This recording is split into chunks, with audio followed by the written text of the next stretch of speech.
Chapter 1. The silence of the house was a new, suffocating thing.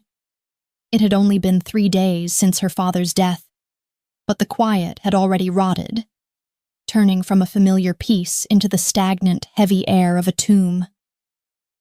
May knelt on the tatami, her spine a straight, unyielding line of practiced discipline, but inside she was crumbling. The air, usually fragrant with the clean, grassy scent of matcha and the sweet, woody smell of sandalwood incense, now held only the faint, sour odor of her father's fear and the metallic tang of her own. Her father, the Triad's most trusted accountant. A man of quiet precision, a man who loved the delicate click of abacus beads and the perfect, balanced ledger. A man who had, in the end, been a fool. He had skimmed. He had taken from the Serpent's hoard a mistake so catastrophically stupid, so profoundly arrogant, that it had cost him his life. They had found him in his small, discreet office across town. A single neat bullet hole in his temple. A message. An accounting. The books, balanced at last. May had been left with nothing. The house, this small, perfect sanctuary of pale wood and paper screens that her father had built for her mother, was not his. It was the Triad's. The art, the furniture, the priceless antique tea implements, all, she now understood, were not gifts, but loans. They were trinkets from the hoard, permitted to be held but never owned. She was an asset. And the debt was not paid. She closed her eyes, forcing her breath into the slow, meditative rhythm that had governed her entire life. Ichigo, Ichi. One time, one meeting. This moment, this breath will never come again. Be present. But to be present was to be in a state of pure, liquid terror. She was 20 years old. She had no money, no family, and she was the property of the man who had ordered her father's execution. He was coming. She knew it. The debt was still on the ledger, a glaring crimson imbalance, and Jin, the Serpent Lao, did not tolerate imbalance. When the knock came, it was not the violent, splintering crash of a boot she had been dreading. It was a sound that was, in its own way, far more terrifying. Talk, talk, talk. 3 soft, precise, impossibly patient raps on the wooden door. It was not a request. It was an announcement. A summons. May's heart seized, a cold fist clamping around it. She did not move for a full 10 seconds. The silence stretched, pulling taut. He was out there, waiting. He knew she was in. He knew she was kneeling just 20 feet away, paralyzed. He was letting her feel the terror. He was savoring it. Her hands, resting on her silk-clad knees, were shaking. Not a tremor, but a violent, humiliating quake. She balled them into fists, her nails digging into her palms, the sharp, crescent-shaped pain a welcome anchor in the spinning void of her fear. Discipline. The word was her mother's, a ghost's whisper in her ear. Discipline is the wall that holds back the chaos. Do not shame us. May rose. It was the hardest single movement of her life. Her legs felt like water, her knees brittle. She walked to the genkan, the small entryway, her tabi socks making no sound on the polished wood. Her hand, when she reached for the simple, sliding lock, was pale and slick with a cold sweat. She slid the door open.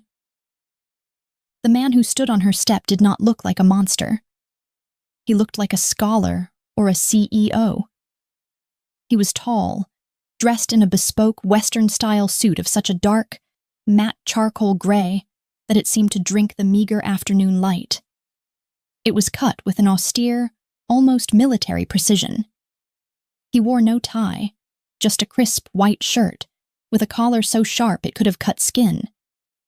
He was not alone. Flanking him, standing just off the stone step, were 2 mountains in black suits. Their presence was a blunt, physical threat, all broad shoulders, scarred knuckles, and impatient animal energy. They were the visible violence, the hammers. But he was the menace. Jin, the Serpent Lao, was a man of unfathomable stillness. His face was beautiful, a collection of sharp, elegant planes, and a strong, aristocratic jaw. His hair was thick and black, swept back from a high forehead. But it was his eyes that held her, that stopped her breath. They were dark, almost black, and utterly, terrifyingly empty. They were not cruel. They were not angry. They were simply neutral. They were the eyes of a god, or a reptile, an ancient, cold intelligence that looked at the world and saw only things, not people. He did not look at her. His gaze moved past her, into the house, his eyes cataloging the space, the clean lines, the scroll on the wall. He was assessing his property. "You are May," he said. His voice was not a growl. It was a low, smooth baritone, cultured, unhurried, and colder than the stone step he stood on. He never raised his voice. Her father had once whispered in a rare, drunken moment of fear. He never had to. May could not find her voice. She simply inclined her head, a short, jerky bow. Jin's gaze finally, slowly, settled on her. It was a physical weight. It was not the leering, invasive look of a brute. It was the calculating, curious gaze of an appraiser. He was noting the quality of her kimono, the genuine fear in her eyes, the paleness of her skin. He was taking inventory. "I am here for the payment," he said, his voice flat. "Your father's debt. 1.8 million. His. And yours." May felt the blood drain from her face. She was drowning. I have nothing," she whispered, and she hated the small, trembling sound of her own voice. You know I have nothing. You took everything. He had nothing." "He had you," Jin corrected, not unkindly, but with the simple, irrefutable logic of a banker. "An asset. His only remaining one. Untouched, well-educated, skilled in the traditional arts." He was quoting, she realized with a cold shock, from her father's desperate final letters. He had been trying to sell her. A wave of shame and rage so profound it almost made her gag washed over her. Jin Lao saw the flash of fire in her eyes, the tightening of her jaw, and a flicker of something moved in the black depths of his gaze. Not interest, not yet. Curiosity. "I will not be..." May began, her voice shaking with a sudden desperate fury. "I am not." "You are whatever I say you are," Jin interrupted, his voice still perfectly, terrifyingly calm. "You are collateral. The debt is due. You will come with me." "No," she breathed. One of the mountains behind him took a single, eager step forward, his hand reaching inside his jacket. Jin Lao did not even look at him. He simply raised one hand, a small, elegant gesture, and the man froze as if turned to stone. Jin looked at May. He was, she realized, amused. She was a mouse, trying to bargain with the serpent whose coils were already wrapped around her. "No?" he repeated, as if the word were a foreign, interesting sound. May's mind was screaming. She had seconds. Her entire life had been compressed into this single, terrifying moment, this one, impossible Ichi. She had no power. She had no money. She had no future. She had only... Her eyes darted from his cold, assessing face, past his shoulder and into her tea room. She saw the iron kama, the kettle, sitting cold on its brazier. She saw her mother's chawan, the cracked, kintsugi-mended bowl, sitting on its silk cloth. She had one thing. The one thing her father had not been able to sell or gamble or lose. Her discipline. Her art. She did not know where the words came from. They seemed to rise from her hera, from the deep, calm center that her mother had spent a lifetime building in her. "Will you not "Come in?" she asked. Her voice was still shaking, but the words were correct.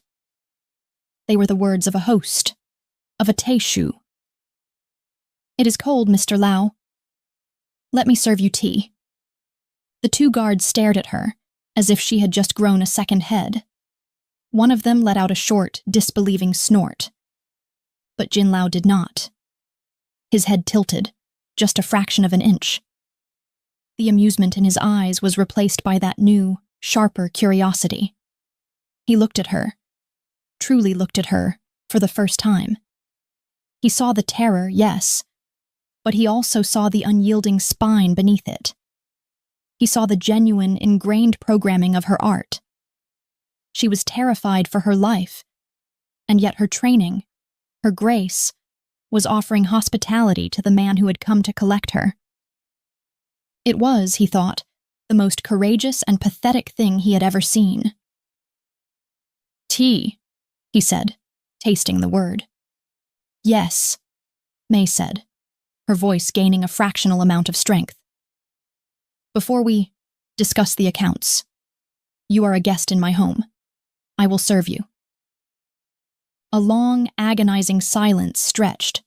Jin Lao's cold, reptilian gaze swept over her face, searching. He was looking for the trick, the angle. He found none. He found only a terrified girl, clinging to the only ritual she had left. "Very well," he said. And the words were a judgment. A death sentence or a reprieve she did not know. He slipped off his immaculate handmade leather shoes, placing them neatly on the stone, and stepped up into her house. "Just me?" he said over his shoulder. The two guards bowed, their faces impassive, and remained at the door, two statues of violence guarding the sanctuary. Jin Lao followed her down the short, narrow hall. She could feel his presence behind her, a cold, dark shadow that blocked out all light. He was silent, his stockinged feet making no sound. He was, she realized, a natural predator. He moved with a liquid, unhurried grace that was utterly at odds with the brutal empire he commanded.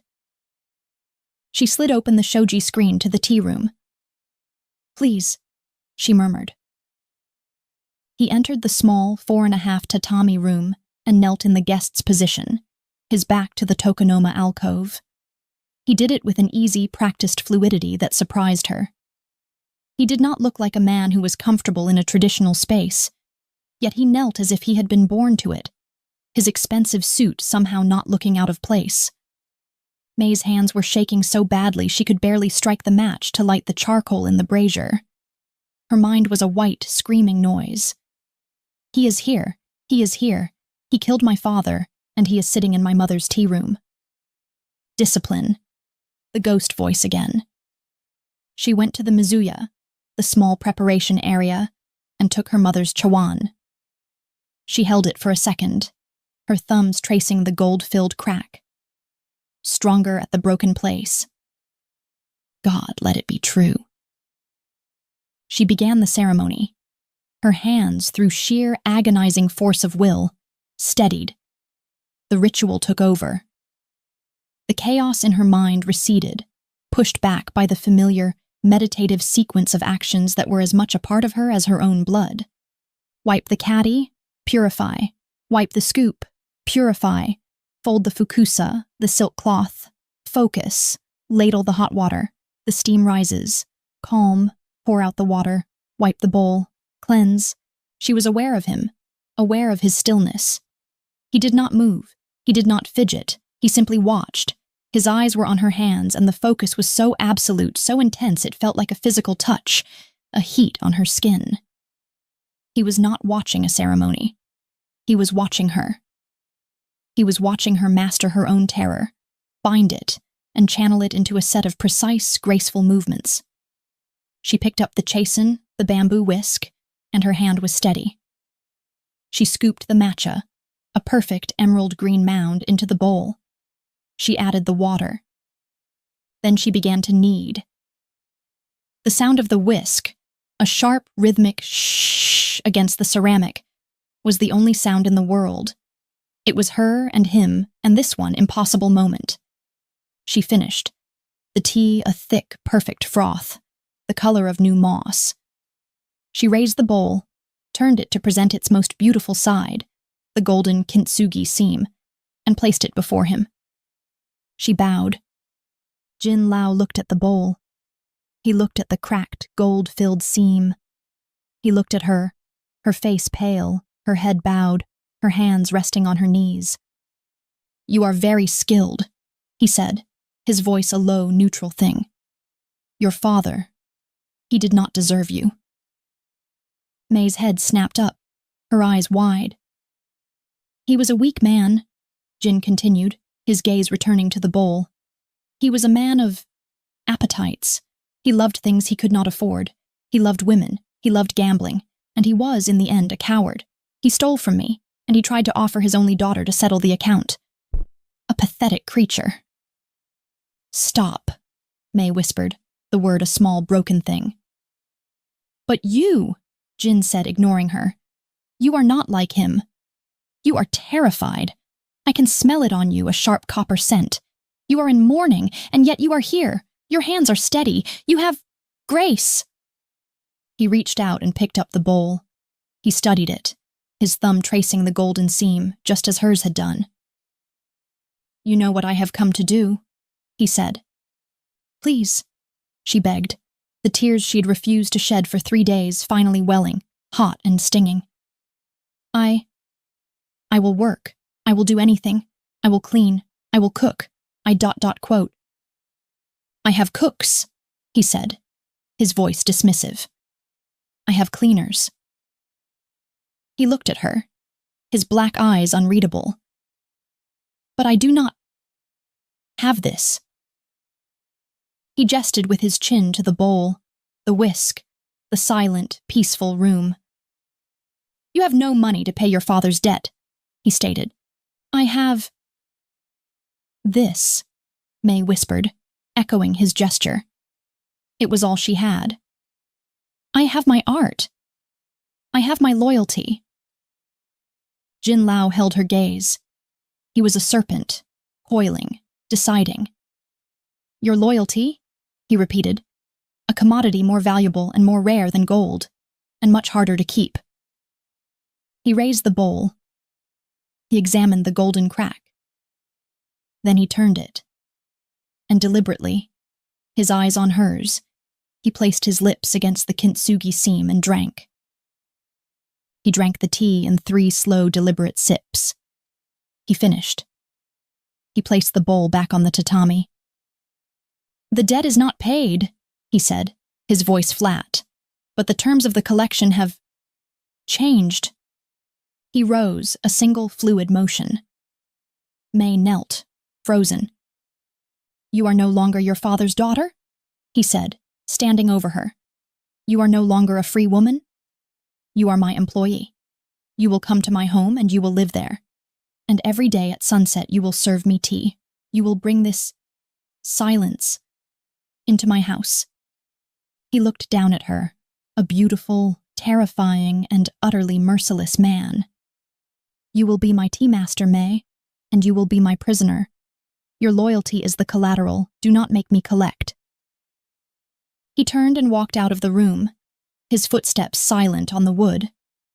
May was left kneeling, her world shattered and remade, the scent of green tea and terror in her lungs, the ghost of her mother whispering, "Discipline, discipline, discipline." Chapter 2. For a full minute after his silent departure, May remained kneeling.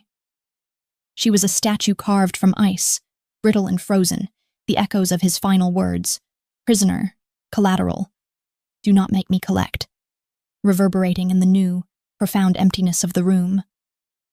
The silence he had claimed to admire had returned. But like her father's house, it was now corrupted. It was no longer her sanctuary. It was his. He had come in, tasted its peace, and in doing so had claimed it, owned it, and tainted it with the metallic scent of his power. The spell was broken by a shadow falling across the shoji screen, followed by the sound of a throat being cleared.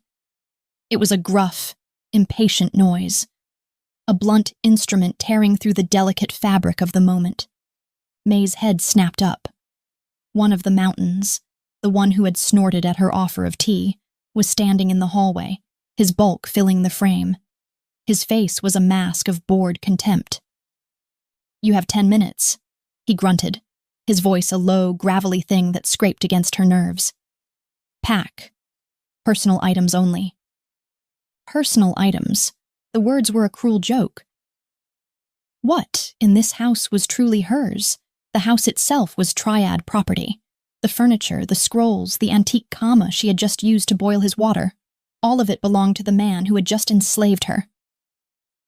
She looked around the small, perfect room, her gaze frantic.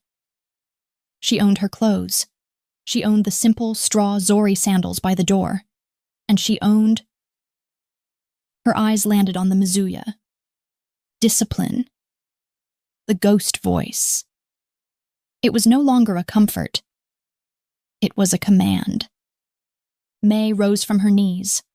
Her legs were shaky, a newborn foal's, but she forced them to hold her. She walked past the guard, who did not move to make way for her, forcing her to squeeze by, her silk-clad shoulder brushing against the hard wool of his suit. It felt like brushing against a stone wall. He smelled of tobacco and sharp, unpleasant cologne. She went to her room, a small, austere space at the back of the house. She pulled out a single, battered leather suitcase. Her mother's. She opened it on her futon. Her hands, which had been so steady during the ceremony, were now shaking again. The adrenaline of her defiance draining away, leaving a cold, hollow dread. Personal items. She packed methodically, her mind detaching, observing her own movements as if from a great distance. She packed her plain cotton sleep yukata. She packed her undergarments. She packed a simple dark blue kimono, one she had worn for daily chores, and her set of formal black monsuki kimono, the one she wore for her mother's memorial. It felt like a sacrilege to bring it into that man's house, but it was hers. She packed her tabi socks. She packed a small lacquered box containing her mother's few simple hairpins. Then she went back to the tea room. The guard was still there, watching her, his arms crossed over his massive chest. He looked impatient. May ignored him. She knelt and began to clean her tea implements. She cleaned the chawan, her mother's bowl, with its golden seam, with a reverence that was a prayer. She dried it, her hands moving with gentle, practiced care, and wrapped it in a square of old, indigo-dyed silk. She placed it in the suitcase. She cleaned the chasen, the delicate bamboo whisk, shaking it out and setting it on its ceramic holder to dry. She could not pack it wet. "Time's up," the guard grunted, checking the thick, ostentatious watch on his wrist. "It is not dry," May said, her voice flat. She was not looking at him. She was looking at the whisk. "If I pack it damp, the bamboo will splinter. It will be ruined." The man stared at her. "It's a stick. Put it in the bag." "No," May said. It was the second time she had said that word today. The first time to his master had been an act of desperate, terrified defiance. This time it was a statement of cold, hard fact. It was a small, unmovable point of resistance. She would not allow this last, precious piece of her mother's legacy to be destroyed by this brute's impatience. The guard's face darkened. He took a step toward her, his hand balling into a fist. "Listen, you little..." "Bow." The voice came from the front door.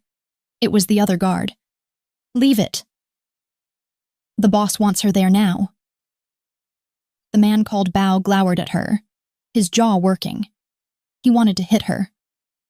She could see the impulse in the tightening of his shoulders, the feral look in his eyes. He was a creature of simple, direct violence, and her quiet, unyielding refusal was an offense to him. "Fine," he snarled. He spat, a small, sharp sound onto the polished wood of her hallway. "Take your stupid stick, but you carry your own bag." He turned and stalked out.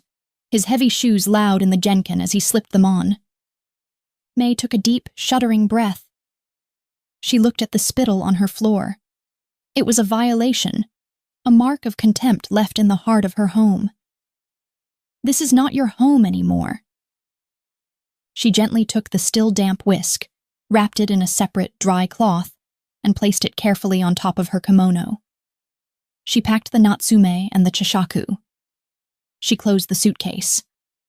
The lock, old and worn, clicked shut with a sound of utter finality. She stood, picked up the bag, and walked out of her tea room for the last time. She did not look back. She slid the shoji screen closed, a final, quiet act of severance. The ride to his penthouse was a journey into another world. The car was a black, gleaming, impossibly large sedan. A Maybach, her father would have known. To her, it was just a sensory deprivation tank. The windows were so heavily tinted that the frantic midday chaos of the city was reduced to a silent, blurry grayscale film. The engine was utterly silent. The air smelled of cold, expensive leather and the same, faint, sterile scent she had noticed on Jin Lao himself. She sat in the back. Bao was in the passenger seat, a silent, menacing bulkhead of muscle. The driver was another anonymous suit. No one spoke. The only sound was the faint, digital click of the turn signal, a sound as cold and precise as the tock-tock-tock of Jin's knock. She was being transported. She was a thing, a piece of collateral, being moved from one vault to another. She held the suitcase on her lap, her knuckles white as she gripped the handle. Inside, her mother's chawan seemed to vibrate, a small, broken, precious thing, the last piece of her old life. The car descended, not into a normal parking garage, but into a private, subterranean entrance. A tunnel of gleaming white concrete that led to a silent, private elevator bay. There were no other cars. There were no other people, just two more guards in black suits standing at attention. "Out!" Bao grunted. May followed him into the elevator. It was a large, mirrored box. She caught her reflection and looked away, startled. She saw a pale, terrified girl in a formal silk kimono, her hair perfectly combed, her face a mask of practiced calm. She looked like a doll, a hostage. Bao pressed his thumb to a biometric scanner. There were no buttons for floors. There was only this, and then the doors slid shut with a heavy, pressurized hiss, like a bank vault ceiling. The ascent was so fast and so smooth it made her stomach lurch. Her ears popped. They were going high, impossibly high. The doors opened. May's breath caught in her throat. It was not a hallway. It was not a foyer. It was the sky. They had emerged into the penthouse itself, a space so vast, so open, it felt like standing on a mountaintop. The far wall, 50 or 60 feet away, was not a wall at all. It was a single, seamless expanse of glass, 2 stories high, that looked out over the entire, sprawling, glittering expanse of the city. The sun was beginning to set, and the view was a terrifying, beautiful, godlike vista of fire and shadow. The space was a monument to cold, minimalist power. The floors were polished black marble, reflecting the sky like a dark, still lake. The furniture was sparse, architectural, and brutal. Hard lines of black leather, chromed steel, and dark, exotic wood. There was no clutter. There were no photographs. There were no books. There was only art, vast, imposing canvases of abstract, challenging work, and ancient, priceless sculptures that sat in pools of precisely aimed light. The air was chilled, sterile, and silent. It was the quiet of a museum or a mausoleum. It was the most beautiful and the most soulless place she had ever seen. This was the Serpent's lair. "This way," Bao said. He led her not into the main space, but down a long, narrow hallway, a corridor of unnerving, charcoal-gray walls, identical to the ones her father had described from Jin's office. At the end of the hall, he pushed open a door. "This is you. Don't leave. You'll be told when you are needed." He did not wait for a reply. He simply turned and walked away, his footsteps echoing, then fading, leaving her alone in the crushing, artificial silence. She stepped inside. It was not a room. It was an apartment, larger than her entire house. It had the same sterile, high-end feel as the rest of the penthouse. Gray walls, dark wood floors, low, minimalist furniture. A bedroom with a bed so large and simple it looked more like an altar. A bathroom of black stone and gleaming chrome. A small empty kitchen. And a sitting area, dominated by another floor-to-ceiling window. This one looking out over a different, less impressive angle of the city. It was a cage. A beautiful, luxurious, silken cage. There was a woman standing by the window, her back to the door, looking out. She was small, rail-thin, and dressed in a simple, severe, dark gray uniform. Her gray-streaked hair was pulled back in a bun so tight it seemed to pull the skin of her face taut. She turned, and her eyes, small and black, took May in with a single, sweeping, dismissive glance. "Oh, you are the one," the woman said. Her voice was thin, reedy, and devoid of any warmth. "I am Mrs. Hino. I am the housekeeper for Mr. Lau." The way she said the title gave it the weight of a general. "He has particular tastes," Mrs. Hino continued, her eyes drifting over May's kimono. "He requires order. He requires silence. He requires perfection. You are here for one purpose and one purpose only, to serve his tea. You will do so every day at sunset. You will be summoned precisely 30 minutes prior to prepare. You will wear the clothing provided for you." She gestured to a set of silk kimono, folded neatly on the bed. They were beautiful, more expensive than any May had ever owned, in shades of dove gray, deep indigo, and plum. "You will not speak to Mr. Lau unless he speaks to you," Mrs. Hino said, her voice a cold, flat litany of rules. "You will not leave this apartment unless you are summoned or unless I am escorting you. You will not touch anything that is not your own. You will not interfere in the master's business. You are an employee. You are, like me, a servant. Do you understand?" "Yes," May whispered. "Good." Mrs. Hino gave a short, sharp nod. "The sun is setting? Your first service is tonight. He is expecting you." A flicker of something, contempt, malice, passed through the woman's cold eyes. "He has already had a custom tea room built for you. It is adjacent to his office. He is very accommodating to his new acquisitions. Be ready in 30 minutes. I will come for you." Mrs. Hino turned and left, the door clicking shut behind her with the sound of a lock, a final, definitive sealing click. May was alone. She did not move. She stood in the center of the vast, empty alien room, her small, battered suitcase still in her hand. The setting sun washed the room in a bloody orange light. She was a prisoner. She was an acquisition. She looked at the kimono on the bed. Silk's a uniform for her servitude. She walked to the bed, her legs numb, and placed her suitcase beside it. She unlatched it. She reached in and pulled out the indigo-wrapped chawan. She unwrapped it, her mother's bowl with its beautiful, defiant golden scar.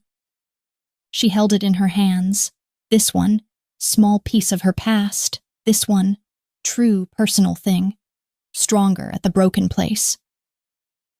She took a deep, shuddering breath. She had 30 minutes. She had to find her center. She had to build her wall. She had to prepare to serve the serpent in his lair. Chapter 3. The 30 minutes passed in a state of suspended animation. May did not move from the center of her new, cold, luxurious prison. She simply stood, her mother's chawan held in a two-handed grip against her solar plexus, her knuckles white.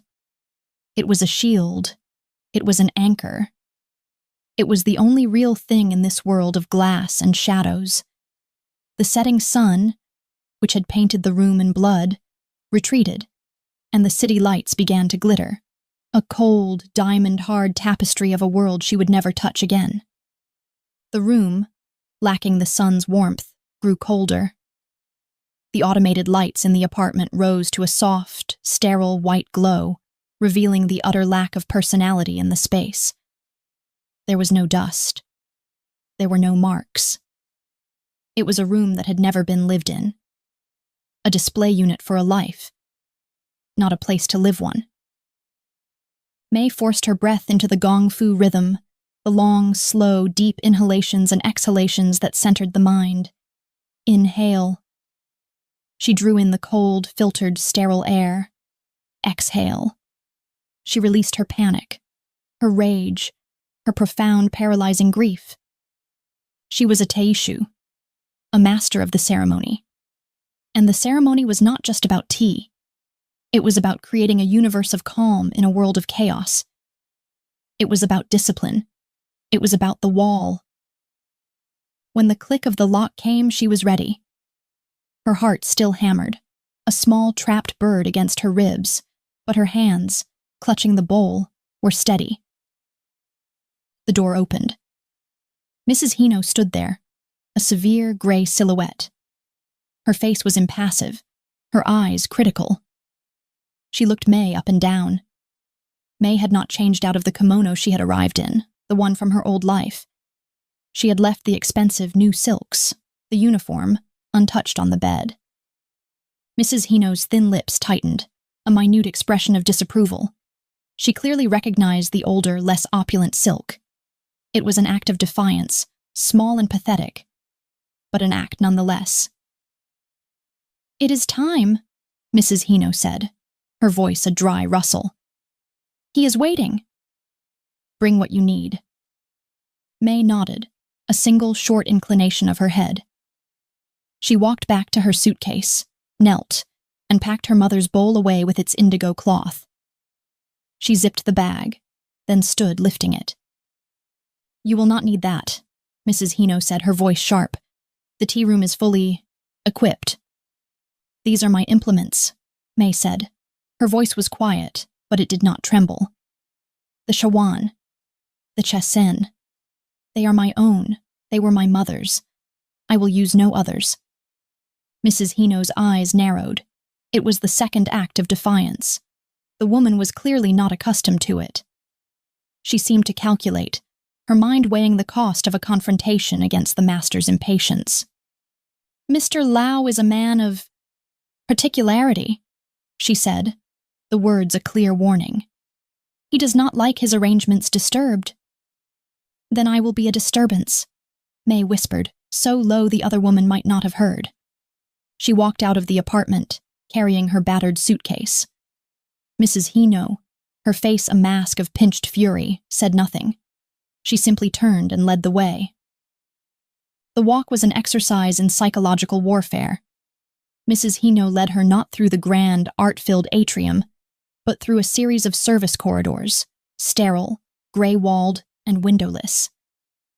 They were the veins of the beast, the hidden passages where the true work of the penthouse, the cleaning, the security, the mechanics of power took place. May saw no one. There was only the sound of their soft-soled footsteps on the polished concrete floor, and the pervasive, low-level hum of the building's ventilation.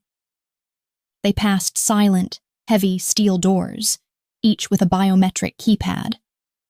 They passed a small, windowless security office where two men in black suits watched a bank of monitors, their faces illuminated in the blue-white glow. They saw her, and their eyes followed her, but their faces registered nothing. She was just another asset being moved. Finally, Mrs. Hino stopped at a door identical to all the others. She pressed her thumb to the scanner. It chirped, and the door clicked open. "This is the tea room," she said, her voice flat. "Do not go beyond it. His office is through the far door. He will join you when he is ready. Do not disappoint him." She gestured May inside, and with one last, cold, appraising look, she pulled the door shut, sealing May in. May stood, her suitcase in her hand, and stared. It was not a tea room. It was a void. It was a perfect 4.5 tatami room, just like hers, but it was a photographic negative of her home.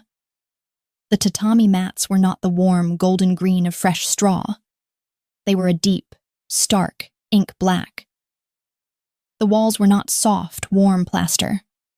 They were slabs of polished, gray-veined marble, cold to the eye and, she was sure, to the touch. The shoji screens did not look out onto a garden, but onto a single, vast, unmoving pane of glass that revealed the city's lights, a galaxy of cold, distant fires, thousands of feet below. In the Tokonoma alcove, where her mother had kept a simple ikebana flower arrangement, there was a single, ancient, gnarled bonsai pine, its branches twisted into a shape of pained, beautiful agony. And on the wall above it, the Kakemono scroll did not depict a heron or the moon. It was a single, powerful, calligraphic stroke. Mu, nothingness. The void. This was not a room for peace. This was a room for control. This was his sanctuary. The implements provided were, as Mrs. Hino had promised, perfect. The kama, the iron kettle, was a priceless antique, black and studded with silver.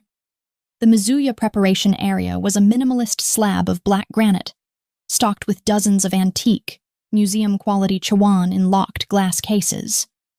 It was a collection, not a set of tools. It was a display of wealth, of possession. May felt a chill that had nothing to do with the room's temperature. She had been brought here to be one of them. Another acquisition. Another beautiful, silent, dead thing in a glass case. Number. She set her battered leather suitcase on the pristine black granite. The sound was a small, rude sacrilege in the perfect, tomb-like silence. She opened it. She took out her mother's chawan and set it on the granite, its warm, cracked earthenware body, a stark, humble contrast to the cold, perfect porcelain surrounding it. She took out her simple, bamboo chasen, its tines worn from 1,000 uses. She took out her lacquered natsume, the tea caddy, and her worn bamboo chashaku, the scoop, polished smooth by her mother's thumb. She was planting her flag. A small, tattered, defiant flag in the heart of his cold, sterile empire. She began to prepare. She moved with the slow, deliberate grace of the ceremony. She filled the kama with bottled water, lit the brazier, a button, not a match, she noted with a pang of distaste, and centered herself. She cleansed the bowl, folded her fukusa. She entered the void, her own void, the one of Mu that was about clearing the mind, not about a cold, dead nothingness. She was so focused on her task, on building her wall, that she did not hear him enter. There was no sound. The shoji screen to his office simply slid open, a whisper of wood on wood, and then he was there. He was not a man. He was a presence. A sudden, intense drop in temperature, a shadow that sucked all the air from the room. He was no longer in his severe Western suit. He wore a simple, dark yukata of the highest quality silk, the color of a moonless night. It was unadorned, severe, and it made him look less like a CEO and more like a warrior, an ancient, feudal lord at rest in his fortress. He moved with that same unnerving, liquid silence. He knelt in the guest's position, his back to the bonsai, and the room, which had seemed empty, was suddenly overwhelmingly full. He said nothing. He just watched. May's heart, which had been beating in a slow, meditative rhythm, gave a single, hard, painful lurch. Discipline. She forced her hands to remain steady. She did not look at him. She looked at the water. She looked at the tea. She looked at the bowl. She forced her world to shrink, to become only the few feet of black tatami between them. She was aware, hyper-aware of every detail of him. The scent of him, not cologne, but just a faint, clean, sharp scent like ozone and cold steel. The way the black silk of his yukata fell in perfect, severe lines over his broad shoulders. The stillness of his hands, which rested, palms down, on his knees. They were long, elegant, and perfectly still. The hands of a scholar, or a surgeon, or a strangler. She began the ceremony. The silence in the room was absolute. It was not the peaceful, living silence of her small home, filled with the sounds of a garden and a neighborhood. It was the dead, pressurized, vacuum-sealed silence of the penthouse, thousands of feet in the sky. A silence broken only by the sound of her movements. The click of the bamboo chashaku against the lacquer natsume as she scooped the tea. Click. It sounded like a gunshot. The hiss of the hot water as she ladled it from the kama, and then the sharp, rhythmic sh-sh-sh of the chasen against the earthenware of her mother's bowl. She was pouring all of her terror, all of her defiance, all of her grief into her hands. Her hands were moving, a perfect, fluid, practiced dance. She was not just making tea. She was performing an exorcism. She was proving she was not broken. She was proving she was not his. She finished. The matcha was a perfect, jewel-like foam. A vibrant, defiant, living green in this world of black and gray and cold, dead light. She picked up the bowl. She turned it slowly, her gaze on the kintsugi seam. This was her. This was her scar. This was her strength. She presented it to him, the golden seam facing him directly. A challenge, an offering, a statement. She placed it on the black tatami and bowed, her forehead almost touching the mat. The silence stretched. 1 second, 2. He did not move. May, her head still bowed, could feel his gaze. It was no longer just on her hands, it was on her. It was a heavy, physical weight, a heat that prickled her skin, that burned through the silk of her kimono, that seared the back of her bowed neck. She had never, in her entire life, felt so completely, terrifyingly seen. He was not just looking at her. He was reading her. He was reading the defiance in the bowl, the terror in the perfect stillness of her spine, the story of her grief in the offering she had made. Slowly his hand moved. She watched it from beneath her lowered eyelids. The long, elegant fingers, the perfect, clean nails. His hand covered the bowl, his thumb coming to rest directly on the kintsugi seam. He stroked it. A single, slow, meditative caress, tracing the line of gold, the line of her strength. May's breath hitched, a tiny, involuntary gasp, instantly swallowed by the silence. His touch on the bowl felt like a touch on her skin. It was a violation. It was an intimacy so profound, so unexpected, it stole the air from her lungs. It was the sizzling, electric, phantom touch she had dreaded. His eyes, black and unreadable, lifted from the bowl and met hers. She was still bowed, but she had looked up, and she was trapped. His gaze held her, pinned her like an insect. There was no emotion in his eyes, no anger, no lust, no kindness. There was only that same intense reptilian curiosity. The curiosity of a predator that has just discovered its prey is far more interesting than it first appeared. He raised the bowl. He did not turn it, as tradition dictated. His eyes still holding hers, he deliberately, calculatedly, placed his lips on the exact spot his thumb had just caressed, on the golden seam. He drank. He was tasting her. Her defiance. Her art. Her soul. The sound of his sips, slow, deliberate, and appreciative, filled the void. 1, 2, 3. He finished. He placed the bowl back on the mat, and he smiled. It was not a smile. It was a baring of teeth. It was the smallest, most terrifying, most fractional upward tick of one corner of his perfect, cruel mouth. It was a smile that said, "I see you, I understand you, and you are mine." He said nothing. He simply rose, a column of black silk, and with that same liquid, predatory grace, he turned, slid open the shoji screen, and was gone. The screen whispered shut, leaving May kneeling, alone again in the vast, cold, black and gray room. She did not move for a long, long time. Her body was rigid, her skin alive with 1,000 phantom pinpricks of fire. She was shaking, a deep, internal tremor that she could not control. She had survived. She had made her stand. And in doing so, she realized with a dawning, sickening, and electrifying horror, she had just made herself infinitely more desirable to the serpent who had caged her. She had not been a disturbance. She had been amusing. Chapter 4. The silence that woke her was not silence. It was an absence. A void.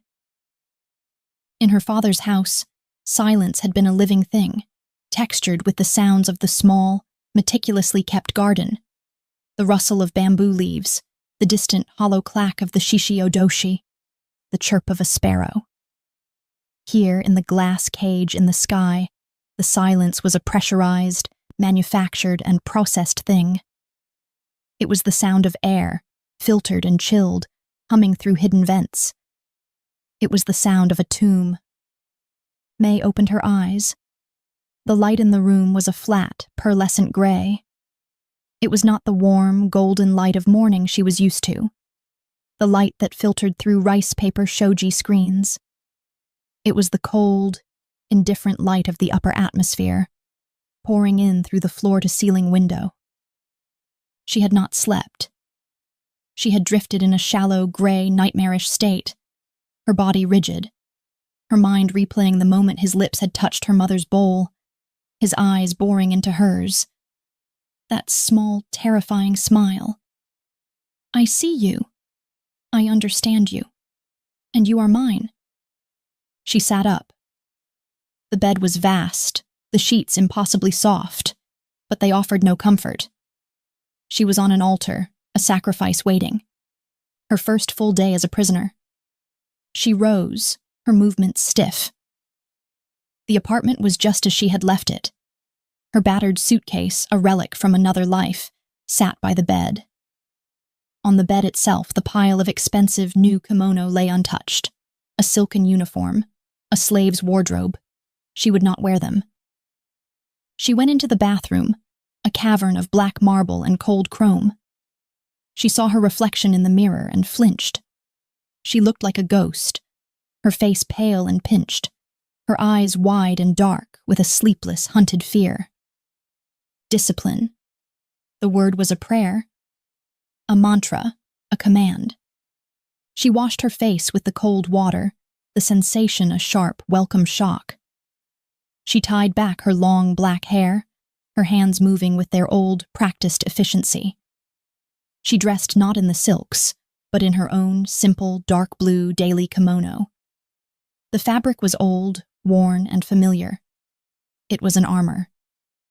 She explored her cage.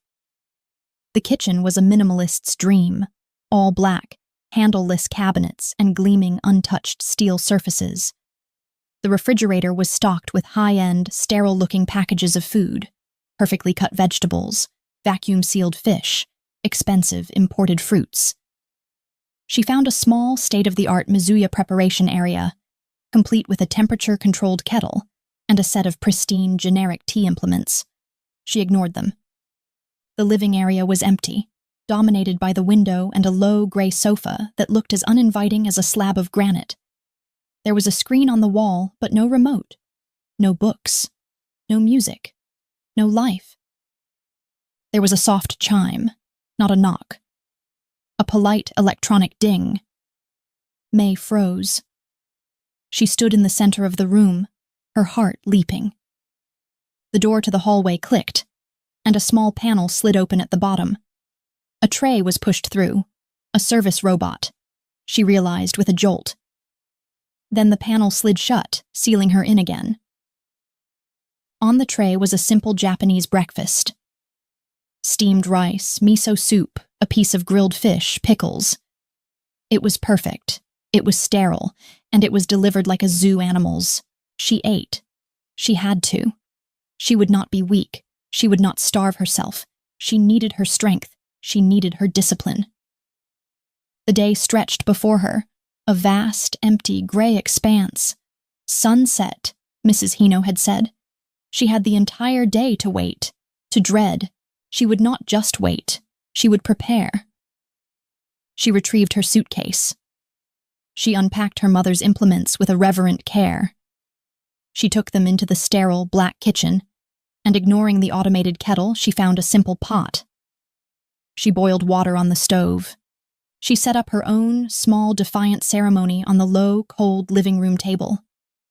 She knelt on the plush gray rug. She cleansed the bowl. She folded her fukusa. She heated the water. She whisked the tea.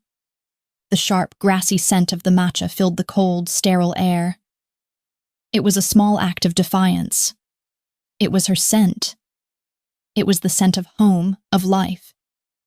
She was terraforming this dead space, creating a small, breathable atmosphere of her own. She drank the tea. It centered her. It warmed her. It was her wall.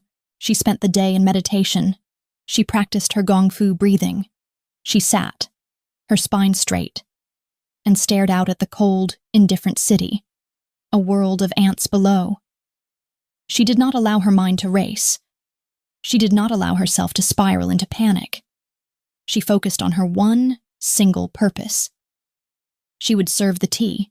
She would be perfect, and she would be a wall of ice he could not shatter. The sun began its long, slow, bloody descent. The city turned from gray to gold to a deep, bruised purple. The dread began to build, a cold sickness in her stomach. It is almost time. Precisely 30 minutes before sunset, the click of the lock. Mrs. Hino. The woman's gray, bird-like presence filled the doorway. Her eyes scanned the room, noting the simple, dark blue kimono, the suitcase, the single tea bowl on the table. Her lips tightened. "You have been practicing," she said. The words were an accusation. "I am a tea master," May replied, her voice quiet. "It is what I do." "You are a servant," Mrs. Hino corrected, her voice a thin, sharp razor. "You are an amusement. Do not forget it.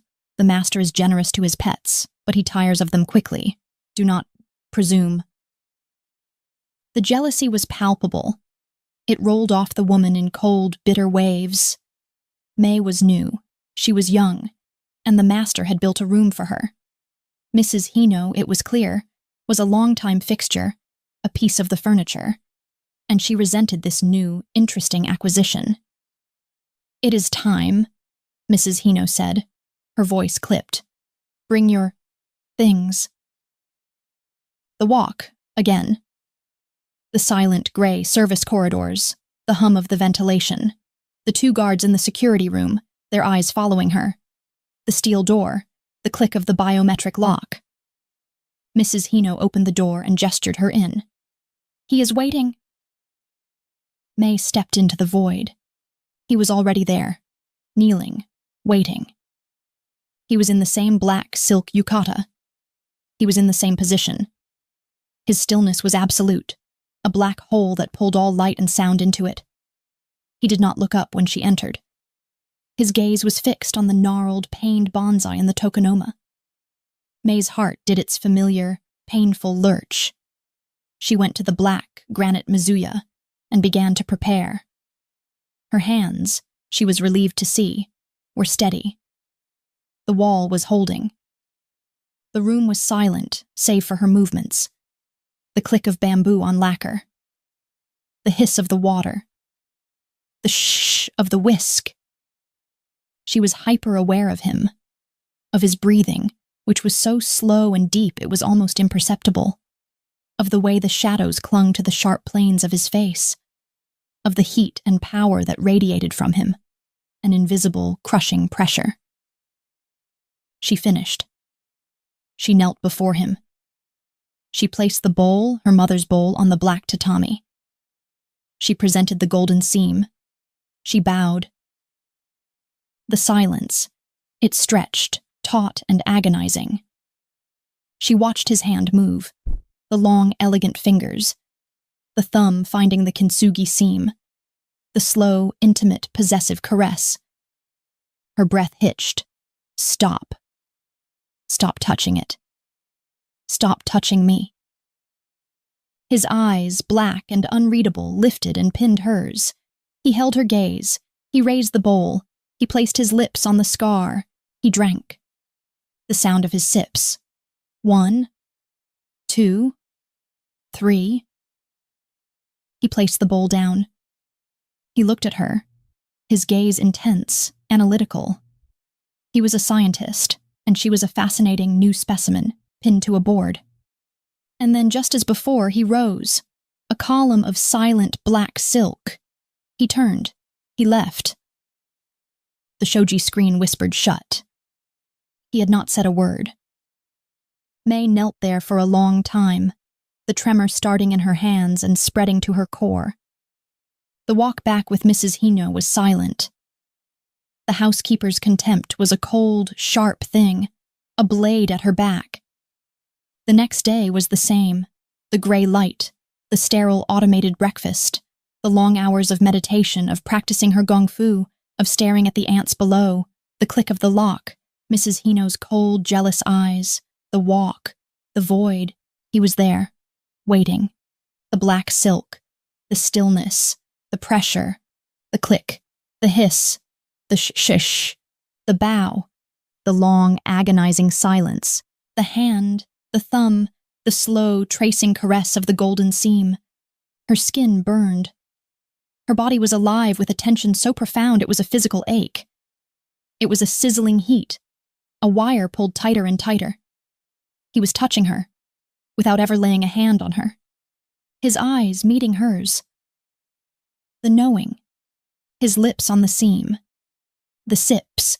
1, 2, 3. The silent departure. Another day, and another. It was a week of this silent, agonizing, intimate torture, a week of being seen, of being read, of being tasted, and of being given nothing. The silence was his weapon.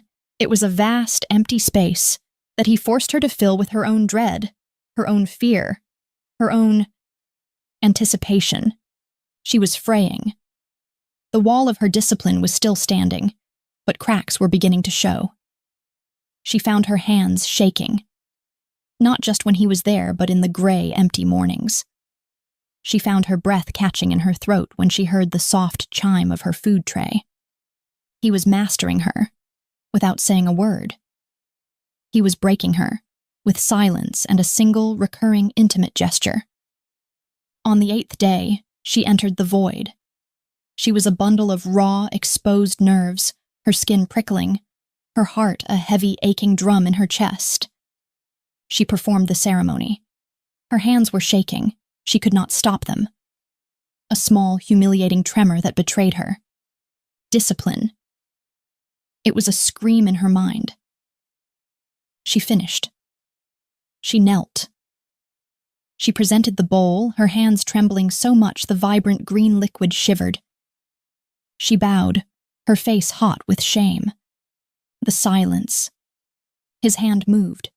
She flinched, a small, involuntary movement. He paused. His hand hovered over the bowl. His gaze lifted, sharp and focused. He saw the tremor. He saw her shame. He saw the cracks in her wall. He picked up the bowl. His thumb found the seam. He caressed it, his eyes on hers, holding her captive. He was not just tracing the scar. He was pressing on it. He was testing the broken place. He raised it, he drank, he finished. He placed the bowl back on the black tatami, and then he did not move. He did not rise. He did not leave. He simply sat, his long, elegant hands resting on his knees, and looked at her. The silence, which had been a heavy, crushing blanket, now changed. It became something more. It became the held breath before a lightning strike, the stillness of the air before the serpent strikes. May knelt, frozen, her blood like ice in her veins. Get up. Leave. Please, just leave. Leave me. He tilted his head, a small, curious gesture. His black, unreadable gaze dropped from her terrified eyes to the bowl that sat between them. He looked at it for a long, long time. Then his eyes lifted back to hers. Why this bowl? His voice. It was the first time he had spoken to her in this room, the first time he had spoken since that first day. It was not a question. It was a key, turning in a lock. It was a low, smooth baritone, a sound like dark, polished wood, like aged whiskey. It was beautiful, and it was the most terrifying sound she had ever heard. It slid into the silence and shattered it, the pieces falling like glass around her. May's mouth was dry. She could not breathe. She could not think. He was waiting. His patience was absolute. It was my mother's, May whispered, and her own voice sounded alien, a small, reedy, broken thing in the vast, cold room. I can see that, Jin said, his voice still impossibly, terrifyingly calm. It is old. Earthenware. A simple raku-ware, not like these. He gestured with his chin to the locked glass cases, the museum of perfect, cold, dead bowls. But why this one? He pressed, his voice soft, insistent. It is broken. He was not asking about the bowl. He was asking about her. He had read her, and now he was demanding she confirm his reading. He was demanding she tear down her own wall and let him in. Chapter 5. His voice. It did not just break the silence. It murdered it. The calm, sterile, pressurized void of the tea room, which she had come to dread as a form of sensory deprivation, was now filled with this new, terrifying element. A low, smooth, baritone sound that vibrated not in her ears, but in her bones, on her skin. It was a sound that did not belong in a room of cold marble and black tatami. It was a sound that was, in itself, a violation. It is broken! May remained in her deep bow, her forehead inches from the mat, her world reduced to the weave of the black tatami. She could not move, she could not breathe. He was not asking about the bowl, he was asking about her. He had seen it. He had seen everything. He had watched her for 8 days, watched her build her wall of perfect, silent ceremony. He had watched her flinch. He had watched her hands tremble. He had seen the cracks. And now, he was not just pressing on the scar, as he had with his thumb. He was taking a knife and sliding it into the fracture. He was demanding she tear herself open for his inspection. He was waiting. His patience was a predator's. He had all the time in the world. He would wait until she either answered or broke. Her mind was a white static of panic. What could she say? Yes, I am broken. My father is dead, murdered on your order. I am your prisoner. You have destroyed my life. Yes, I am broken. To say so would be to surrender. It would be to give him the satisfaction to confirm his victory. She would be just another crying, pathetic woman, another victim. She would be an amusement that, as Mrs. Hino had warned, he would quickly tire of. To say no, to lie, would be pointless. He had already seen the truth. He had seen her shaking hands. He would know the lie, and he would punish it. To say nothing. To remain silent. That was the most dangerous option of all. That was defiance. That was a challenge. And she knew, with a chilling, instinctual certainty, that this man did not tolerate challenges. He crushed them. He had asked her a question. She was his prisoner. She was his collateral. She would answer. The seconds stretched, each one a hammer blow against her spine. The silence, now that it had been broken, was heavier than before, charged with his expectation. Discipline. The word was a faint, desperate echo. She would not talk about herself. She would not talk about her grief. She would not give him that. She would retreat to the only ground she had, the only armor she possessed. She would talk about the tea. She would talk about the bowl. Slowly, deliberately, she raised her head. She did not meet his eyes. She could not. It was too much. Instead, she fixed her gaze on the chawan that sat between them on the black mat. She focused on the golden seam, gleaming in the soft, cold light. She took a breath. It was shallow, and it tore at her dry throat. "It is not broken," she whispered. Her voice was a small, fragile alien sound. A mouse squeaking in a serpent's lair. She cleared her throat, forcing strength into it. She would not squeak. "It is not broken," she said again, her voice stronger, though still quiet. "It is complete." Jin's stillness was absolute. She could feel his focus, a burning physical heat, like a lens concentrating the sun. He did not speak. He simply waited. He was allowing her the rope to either hang herself or to weave something that might interest him.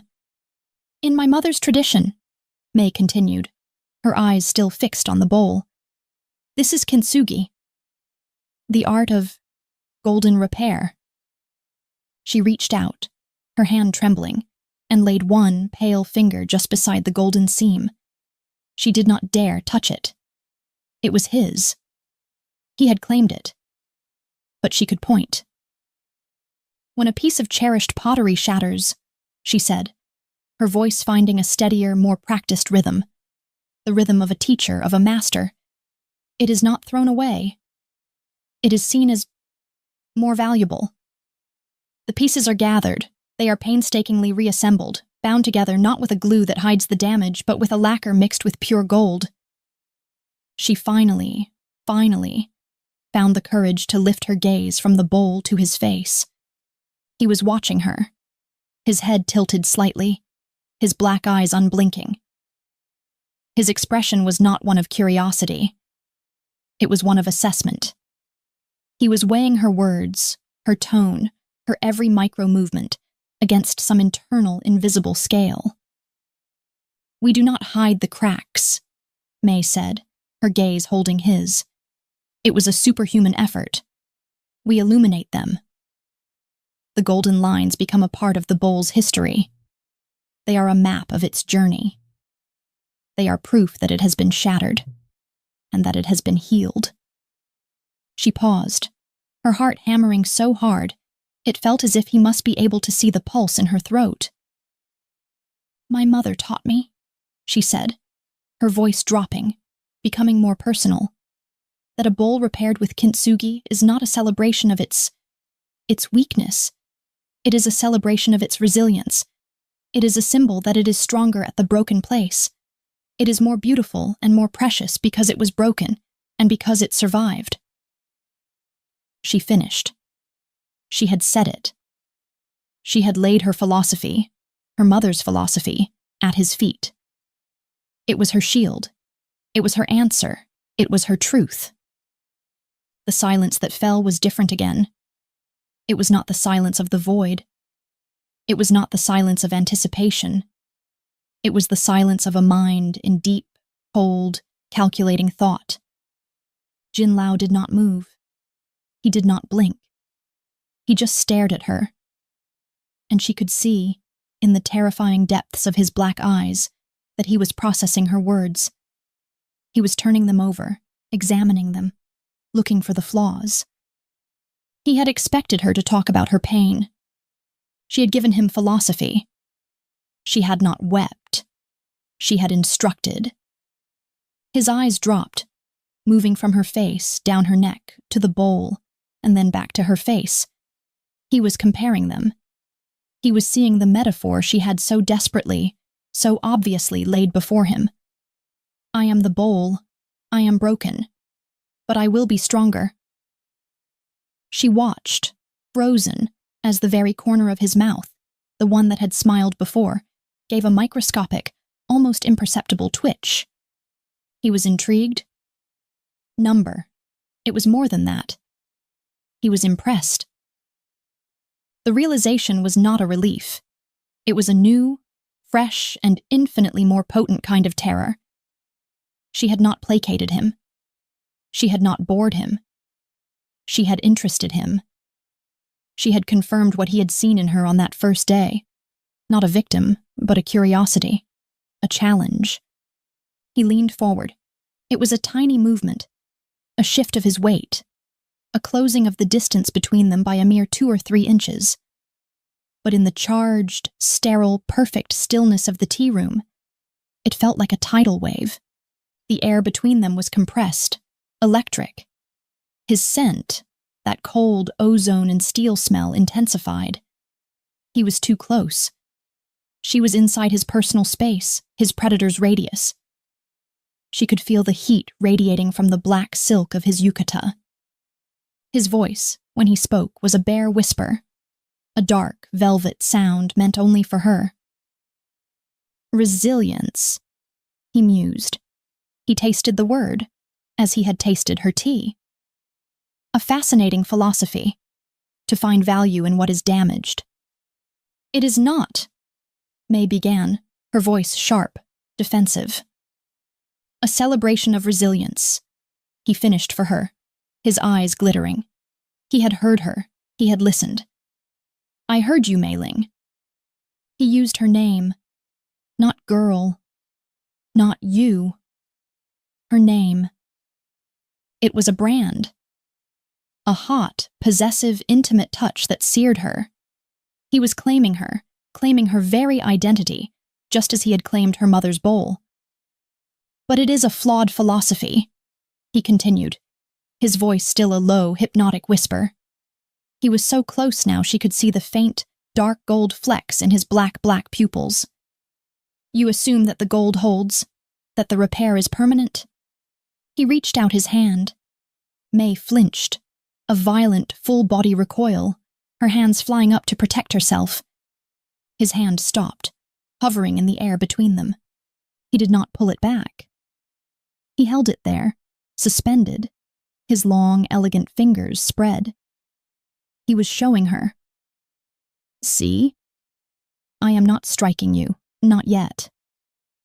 A philosophy, he said, his voice hardening, losing its velvet quality and becoming cold, sharp steel, is a luxury. It is a story we tell ourselves. But the world, Mei-ling, the world is not a story. The world is pressure, and pressure breaks things. His hand, which had been still, moved. It was not a fast movement. It was a slow, deliberate, serpentine motion. It was not aimed at her face. It was not aimed at her body. It moved toward the bowl. He did not touch it. He simply hovered his index finger over the golden seam. You can coat a crack in gold, he whispered, his eyes locking on hers. But the crack is still there. The weakness remains. The fault line is, and always will be, the fault line. All it requires is the right kind of pressure, in the right place, and it will shatter again, and this time, it will shatter into dust. His finger descended. It did not touch the bowl. It touched her hand. The hand she had left resting on the tatami. The one that was clenched into a white-knuckled fist. His single, warm, dry fingertip pressed, with deliberate, analytical force, into the hollow between her knuckles. It was not a caress. It was not a comfort. It was a test. A jolt of pure, white-hot electric fire shot up her arm, exploded in her chest, and stole the air from her lungs. It was the first time he had touched her. She gasped, a sharp, choked sound, and tried to pull her hand away. His fingers closed around her fist. Not crushing. Not gentle, just enclosing. His grip was warm, dry, and impossibly strong.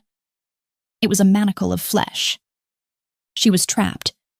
You, he whispered, his thumb now drawing a slow, possessive circle on the back of her hand, his eyes burning into hers, are a fascinating creature. You have built a beautiful wall, Mei Ling. You have coded your damage in a very beautiful philosophy. He leaned in, his lips now so close she could feel the faint, warm puff of his breath. I am very curious, he said, to find your fault line, and I am very patient. We will find out just how much pressure your resilience can withstand. He held her gaze for 1, 2, 3 agonizing, eternal seconds. Then he released her hand. He sat back, the pressure vanishing, the electric current cut, leaving her cold and shaking and raw. He smiled. The full, terrifying, one-sided smile.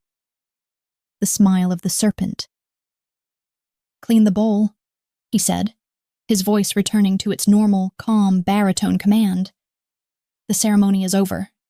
You have educated me. He rose, a single, fluid, silent motion, and he was gone. The shoji screen whispered shut, leaving Mei alone in the void. Her hand was on fire. Her skin was burning where he had touched her. She stared at it. Her own hand, now alien to her. It was marked. She had answered him. She had shown him her strength. And he had, in one terrifying, intimate, and possessive gesture, accepted her challenge. He had not just seen her wall. He had promised, with a chilling, sensual, and deadly calm, to tear it, piece by piece, to the ground. Chapter 6. Her hand was a brand. Long after the shoji screen had whispered shut, Mei knelt in the center of the black void, her gaze fixed on the back of her own hand. It was pale, the knuckles white from the fist she had been clenching, but she could still feel the phantom heat of his touch. It was not a lingering warmth. It was a searing, electric imprint. She could feel the precise, analytical pressure of his fingertip pressing into the hollow between her knuckles. She could feel the dry, strong, possessive grip of his fingers as they had closed around hers, a manacle of flesh. She was shaking. It was no longer the subtle, internal tremor of a trapped animal. It was a violent, full-body shiver, a storm that had broken inside her. Her wall of discipline, the ice-cool facade of the ceremony, had been shattered. He had not just found her fault line. He had hammered a white-hot spike into it, and the resulting fissures were spiderwebbing through her entire being. He had touched her. He had threatened her. He had promised, with the calm, sensual confidence of a god, to break her. And he had enjoyed it. He had relished her terror, fed on her flinch. He had tasted her philosophy and found it an amusing appetizer for the main course, which was, apparently, her complete and utter destruction. I am very curious. His voice was still in the room, a low, velvet, demonic whisper that coated the cold marble walls that slithered across the black tatami. He had turned her sanctuary, her dojo of the mind, into a torture chamber, and his voice was the instrument. Slowly, her body rigid and aching, she forced herself to move. Clean the bowl. His last command. She performed the closing rites of the ceremony, but her movements were wooden, mechanical. The grace was gone. Her hands, which she had trained her entire life to be instruments of peace and precision, were now just shaking, clumsy appendages. The hand he had touched felt alien, a marked thing that no longer fully belonged to her. She cleansed the chawan, her mother's bowl. She stared at the golden seam, the kintsugi line she had so foolishly, so arrogantly used as a shield. He had seen her shield, acknowledged it as beautiful, and then promised to smash it to dust, using her own metaphor as his weapon. You can coat a crack in gold, but the crack is still there. She packed her implements, her hands fumbling with the simple silk cloths. She zipped her battered suitcase, the sound a ragged, ugly tear in the silence. She stood. Her legs were weak. She had to walk back. She had to face Mrs. Hino. She slid open the door to the service corridor. The gray, sterile light was a harsh slap after the tomb-like calm of the void. Mrs. Hino was there, waiting. Her arms were crossed, her thin, reedy body drawn up like a wire. Her face, usually a mask of pinched professional indifference, was alive with a new, venomous, and almost triumphant curiosity. She had heard. May realized it with a jolt of fresh, cold panic. The tea room was not a true void. It was not soundproof. His voice, his final, sharp, steel-edged commands, his low, intimate whispers. Had they been audible? Mrs. Hino's eyes, small and black and glittering like chips of obsidian, raked over May. She saw May's paleness. She saw the tremor in her hands. She saw the raw, exposed terror in her eyes. And she smiled. It was a thin, bloodless, satisfied smile. The pet had been disciplined. The amusement had been put in her place. "The master is finished with you," Mrs. Hino said, her voice dripping with a sickly, sweet schadenfreude. "It seems your education was not as enlightening as you had hoped." May said nothing. She clutched the handle of her suitcase, her knuckles white. She would not give this woman the satisfaction. She would not cry. She would not speak. She lowered her gaze, her hair falling like a curtain over her face, and stepped into the corridor. "He does not like complications," Mrs. Hino hissed, falling into step beside her. The woman was emboldened, drunk on May's perceived failure. "He does not like his possessions to speak back. You are a tea girl, a servant. You are here to pour, to be silent, and to be invisible. You are not special. You are collateral." Each word was a small, sharp stone, pelted at May's already shattered defenses. May just walked. She focused on the rhythm of her gong fu breathing. Inhale, exhale. She built her wall again, brick by painful brick, not a wall of philosophy this time, but a simple, dull, gray wall of endurance. The walk was an eternity. The hum of the vents.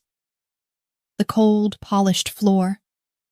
The two guards in the security room who watched her pass with their same, dead, indifferent eyes. Mrs. Hino left her at her apartment door with a final, contemptuous sniff. The door clicked shut, the lock sealing her in. May stumbled into the center of the gray room and stood, her suitcase still in her hand. She was alone, utterly. She did not sleep. She could not. She sat, in her simple blue kimono, on the cold, plush gray rug, and stared out the window at the galaxy of city lights. Pressure breaks things. Her hand burned. Her mind raced. The silence of her apartment was no longer a refuge. It was a holding cell. The silence was just the pause. It was the time between his visits. The silence was no longer peace. It was dread. She replayed every word, every nuance, the way his voice had dropped to that inhuman velvet whisper, the way his eyes had glittered with those dark gold flecks, not with warmth, but with a cold, predatory fire, the feel of his breath, the weight of his hand. He had declared his intentions. He was going to find her fault line. He was going to test her, and he was patient. The next day was a new kind of hell. The gray, sterile light, the chime of the food tray. Every sound made her jump. Every second that passed was just another second closer to sunset. What would happen now? The silent routine was broken. The philosophical game was over. What would he do? Would he touch her again? Would he? She could not complete the thought. She shied away from it like a spooked horse. She performed her solitary tea ceremony, but it brought her no peace. Her hands were still shaking. The matcha smelled like dust. The kintsugi bowl looked fragile. It looked like a mockery, a monument to a philosophy that had failed. Number. She stopped, the bowl halfway to her lips. Number. It did not fail. She had survived. She was still here. She was terrified, yes. She was shaking, but she was not broken. Not yet. Her philosophy had not been a shield. It had been a statement. It had been the truth. I am resilient. And he had answered it. We will see. It was not a defeat. It was the opening move in a war she had not asked for, but one she was now undeniably in. He wants to find my fault line? She thought, a spark of cold, desperate anger rising through the fear. Let him look. She drank the tea. It was bitter, but it was warm. It was life. When Mrs. Hino came, precisely 30 minutes before sunset, May was ready. Her face was pale, but her eyes were not the eyes of a terrified victim. They were the eyes of a soldier, however outmatched, who had accepted the battlefield. Mrs. Hino noticed. The small, satisfied smirk on her face faltered. She had expected to find a weeping, broken girl. She had found this stillness. Her lips thinned into their usual razor line of disapproval. It is time, she snapped and turned. The walk. The corridors. The guards. The click of the lock. May stepped into the void. He was there. Waiting. The same black silk. The same absolute predatory stillness. He did not look at her. His gaze was on the bonsai. May's heart hammered, a painful, wild, bird-in-a-cage rhythm. Breathe. She went to the Mizuya. She unpacked her implements. Her hands. She willed them. Be still. They were. It was a miracle, a small, hard-won victory. Her hands were steady. She began the ceremony. The click of bamboo on lacquer. The hiss of the water. The shh of the whisk. She was hyper-aware of him. She could feel his attention, even though his head had not moved. He was listening. He was feeling her. He was sensing the change. He was sensing the absence of her tremor. She finished.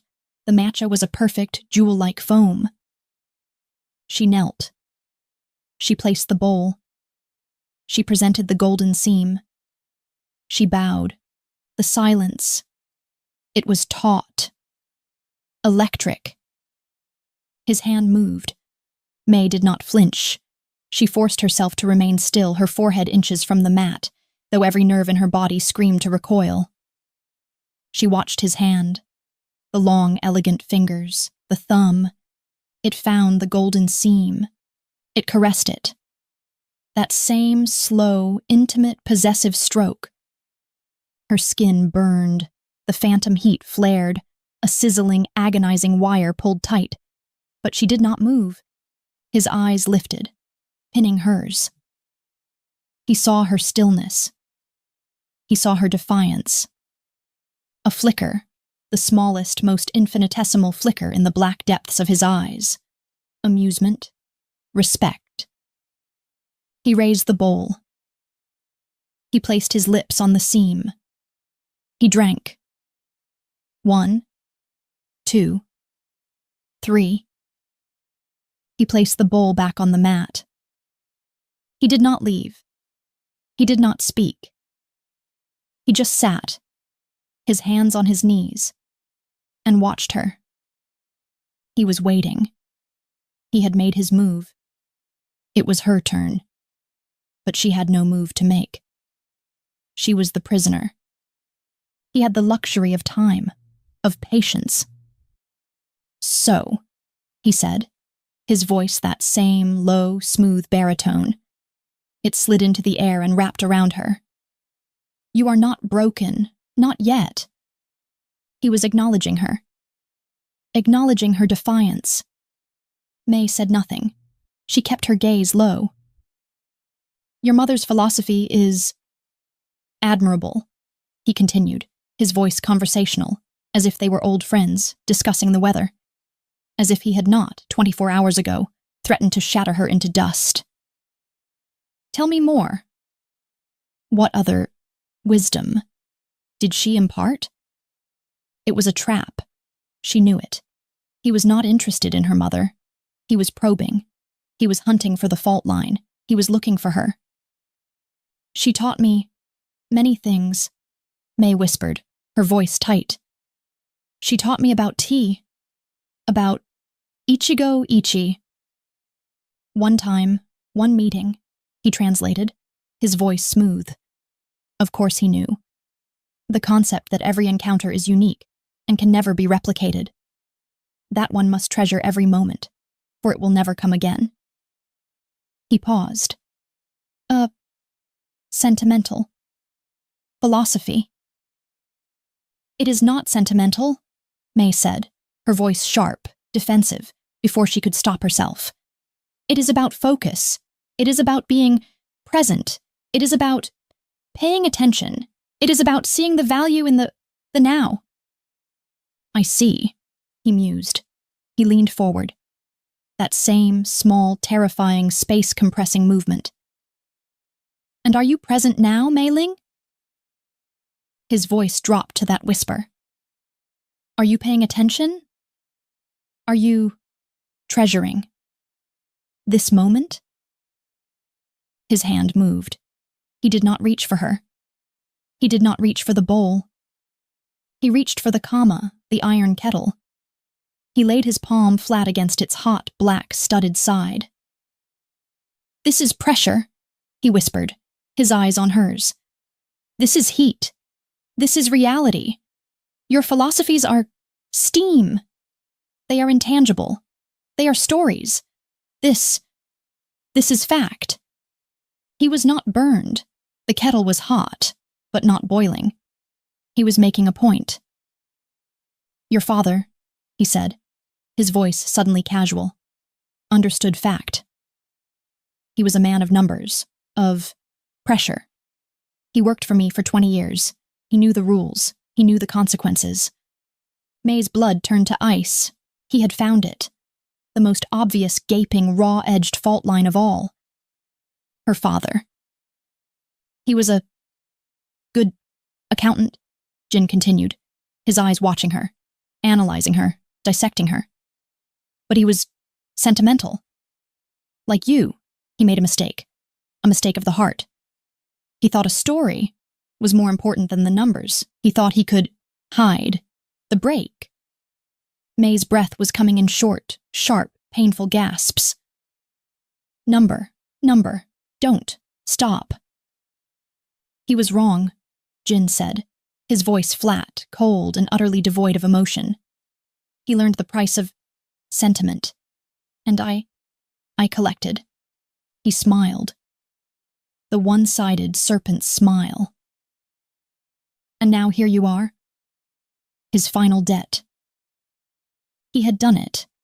He had found the crack, and he had ripped it open. May was no longer shaking. She was vibrating, a single taut wire of pure, unadulterated hatred. The grief, the fear, the terror, it was all consumed in a sudden, white-hot, blinding inferno of rage. She looked up. She met his eyes, and for the first time he saw something other than fear. He saw something other than defiance. He saw her. The real her. The one behind the wall. The one he had been hunting. And she was beautiful. He saw the raw, pure, unbridled fury in her eyes.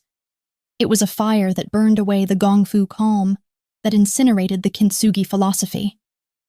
It was a fire that matched his own. His smile widened. His eyes, those black, gold-flecked eyes, glittered with a new, dark, and terrifying hunger. He had not just found her fault line, he had found the fire within it, and he wanted more than anything in the world to play with it. Chapter 7. The Serpent's Smile. It was the last thing she saw. It was not a smile of amusement. It was a smile of possession. A smile of profound, terrifying, and absolute hunger. He had hunted her. He had cornered her. He had struck her, not with a fang, but with a word, father, and he had tasted the venom of her own rage, and he had found it, not a poison, but a delicacy. He had found the fire inside her, and his smile said, "Mine." May knelt there, vibrating, her entire being a single, taut, white-hot wire of pure, unadulterated hatred. She was no longer a trembling, frightened girl. She was an inferno. The Gongfu calm, the Kintsugi philosophy, the Ichigo-ichi focus, all of it was incinerated in this magnificent, righteous, and all-consuming rage. He had murdered her father. He had stolen her life. He had caged her. He had toyed with her. And he had dared to speak his name. She met his glittering, gold-flecked black hole eyes. She did not lower her gaze. She did not bow. She glared. She poured all of her hatred, all of her grief, all of her newfound, terrible strength into that single defiant look. She, who had nothing, challenged him, who had everything, and he drank it. He drank her fury as he had drunk her tea, and his smile, that one-sided, terrifying, beautiful smile, widened. He was delighted. He had not broken her. He had unleashed her. For a long, agonizing, electric moment, they remained locked like that. Predator and predator. The air in the void was so thick with tension it was a physical weight, a crushing, sizzling, ozone-heavy pressure that stole the breath. Then with a devastating, anticlimactic, and utterly maddening calm, Jinlao's smile faded, though the hunger in his eyes did not. He rose, a single, fluid, silent column of black silk. "Enough," he said. His voice was not the whisper. It was not the command. It was a simple, flat statement of fact. He turned. He did not look back. The shoji screen whispered shut, sealing her in the void with the echoes of his voice and the roaring, untamed wildfire of her own rage. She did not move for a long time. She knelt on the black tatami, her hands clenched into fists so tight her nails were biting, half-moons of pain, into her own palms. The pain was a distant, welcome anchor. It was real. He was wrong. He learned the price of sentiment. And I collected. And now, here you are, his final debt. He had confessed. He had, with the casual, bored arrogance of a god, confessed to her father's murder. He had not just implied it. He had stated it. He had boasted of it. The rage was so potent, so pure, it was almost a religious experience. It was a clarity. It burned away the fog of her fear, her grief, her confusion. She had been a mouse in a cage, terrified of the serpent. Now she was something else. A mongoose, perhaps. Small, yes. Outmatched, yes.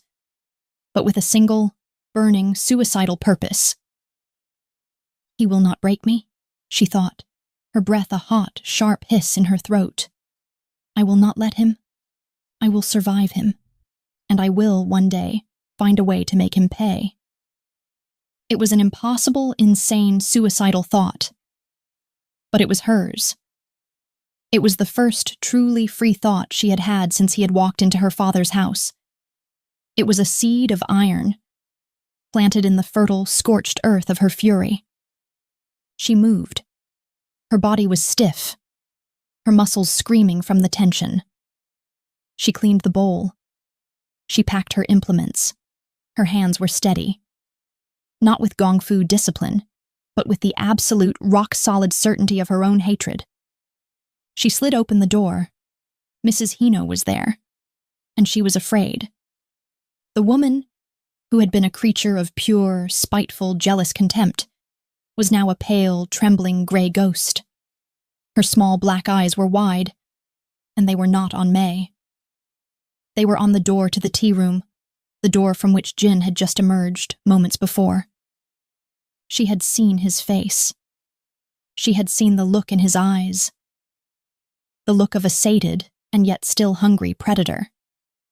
A look that Mrs. Hino, in all her years of service, had clearly never ever seen. And now she looked at May. She really looked at her, as if seeing her for the first time. Not as the pet, not as the amusement, but as the cause. May, this small, silent, pale girl in the simple blue kimono, had changed the master. She had evoked something in him that this old, bitter woman had never seen, and it terrified her. Mrs. Hino flinched, she actually flinching, taking a small, involuntary step back, as May stepped into the corridor. She did not speak. There were no hissing, hateful, stone-like words. She just turned, her body rigid, and led the way. The walk was silent, but it was not the silence of contempt. It was the silence of fear. Mrs. Hino was afraid of her. The realization was a jolt. It was power. A small, pathetic, second-hand power, but it was power nonetheless. She had, in her fury, become something more. She was no longer just collateral. She was dangerous. The door to her apartment clicked shut, sealing her in. May did not meditate. She did not practice her gong fu. She paced. Back and forth, from the cold, floor-to-ceiling window to the sterile, black kitchen. A caged, beautiful, and incandescently furious tiger. Her mind was a razor. She replayed the encounter. His words. Her reaction, the shift. He had done it to test her. He had done it to break her. And he had failed. He had, in his arrogance, given her a weapon. He had given her a purpose. The rage, she realized, was a gift. It was a shield that fear could not penetrate. It was a fire that kept her warm in this cold, sterile, gray tomb. She did not sleep. She did not want to sleep. She paced and she thought. She thought about her father. Not his weakness, but his love. The mistake of the heart that Jin had so casually mocked. He thought a story was more important than the numbers. What did that mean? What story? Her father had been meticulous. He had been a man of honor. He would not just steal. A mistake of the heart. It had been for her mother. He had been trying to, what? Get them out. Create a life for them, away from this? A new, sharp, and even more profound ache joined the rage. The motive. It had all been for her. She was not just his debt. She was his legacy. She was the story he had died for. She would not fail him. The next day was a new world. The sun rose, cold and gray. The hours passed. The chime for her breakfast tray did not come. May stopped pacing. She stood in the center of the room and listened.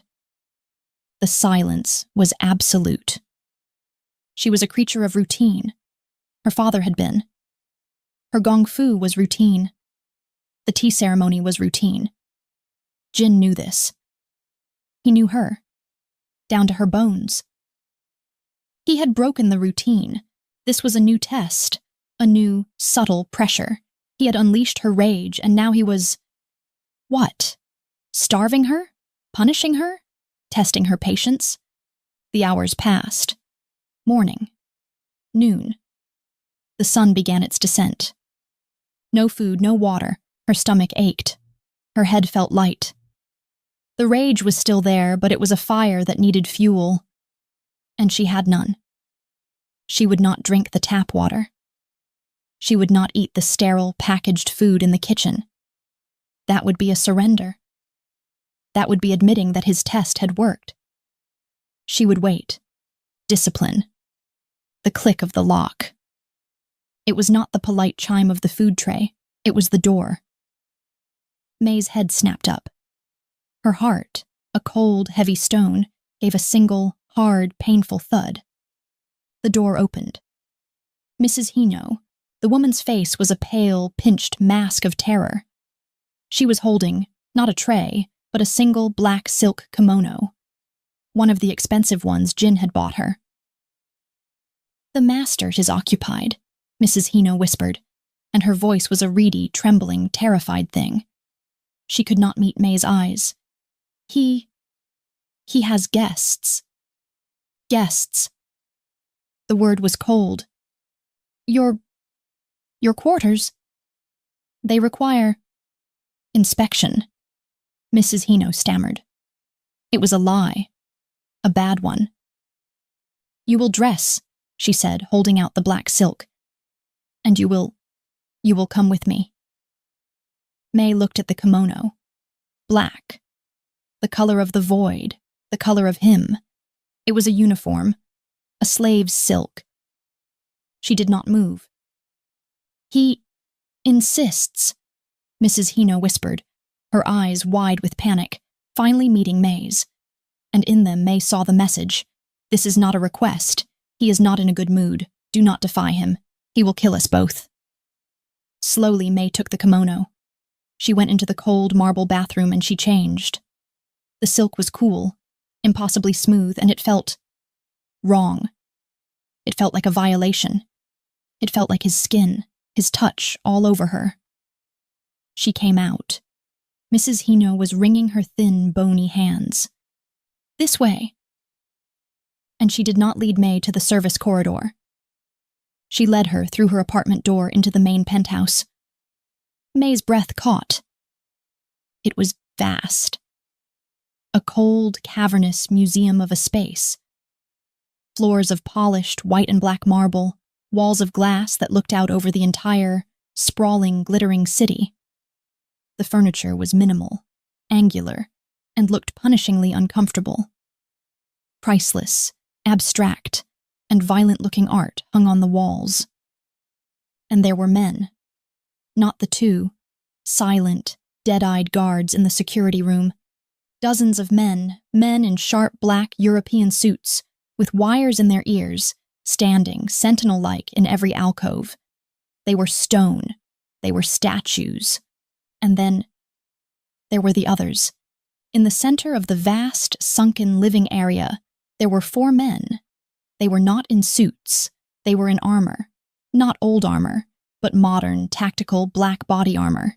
They were armed, not with pistols, with short, compact military-grade submachine guns. They were an occupying army. And they were all of them, staring at her. May, in her black silk kimono, her pale face, her bare feet on the cold, cold marble floor. She was on display. Mrs. Hino was leading her, a sacrifice, an offering, through the heart of the war.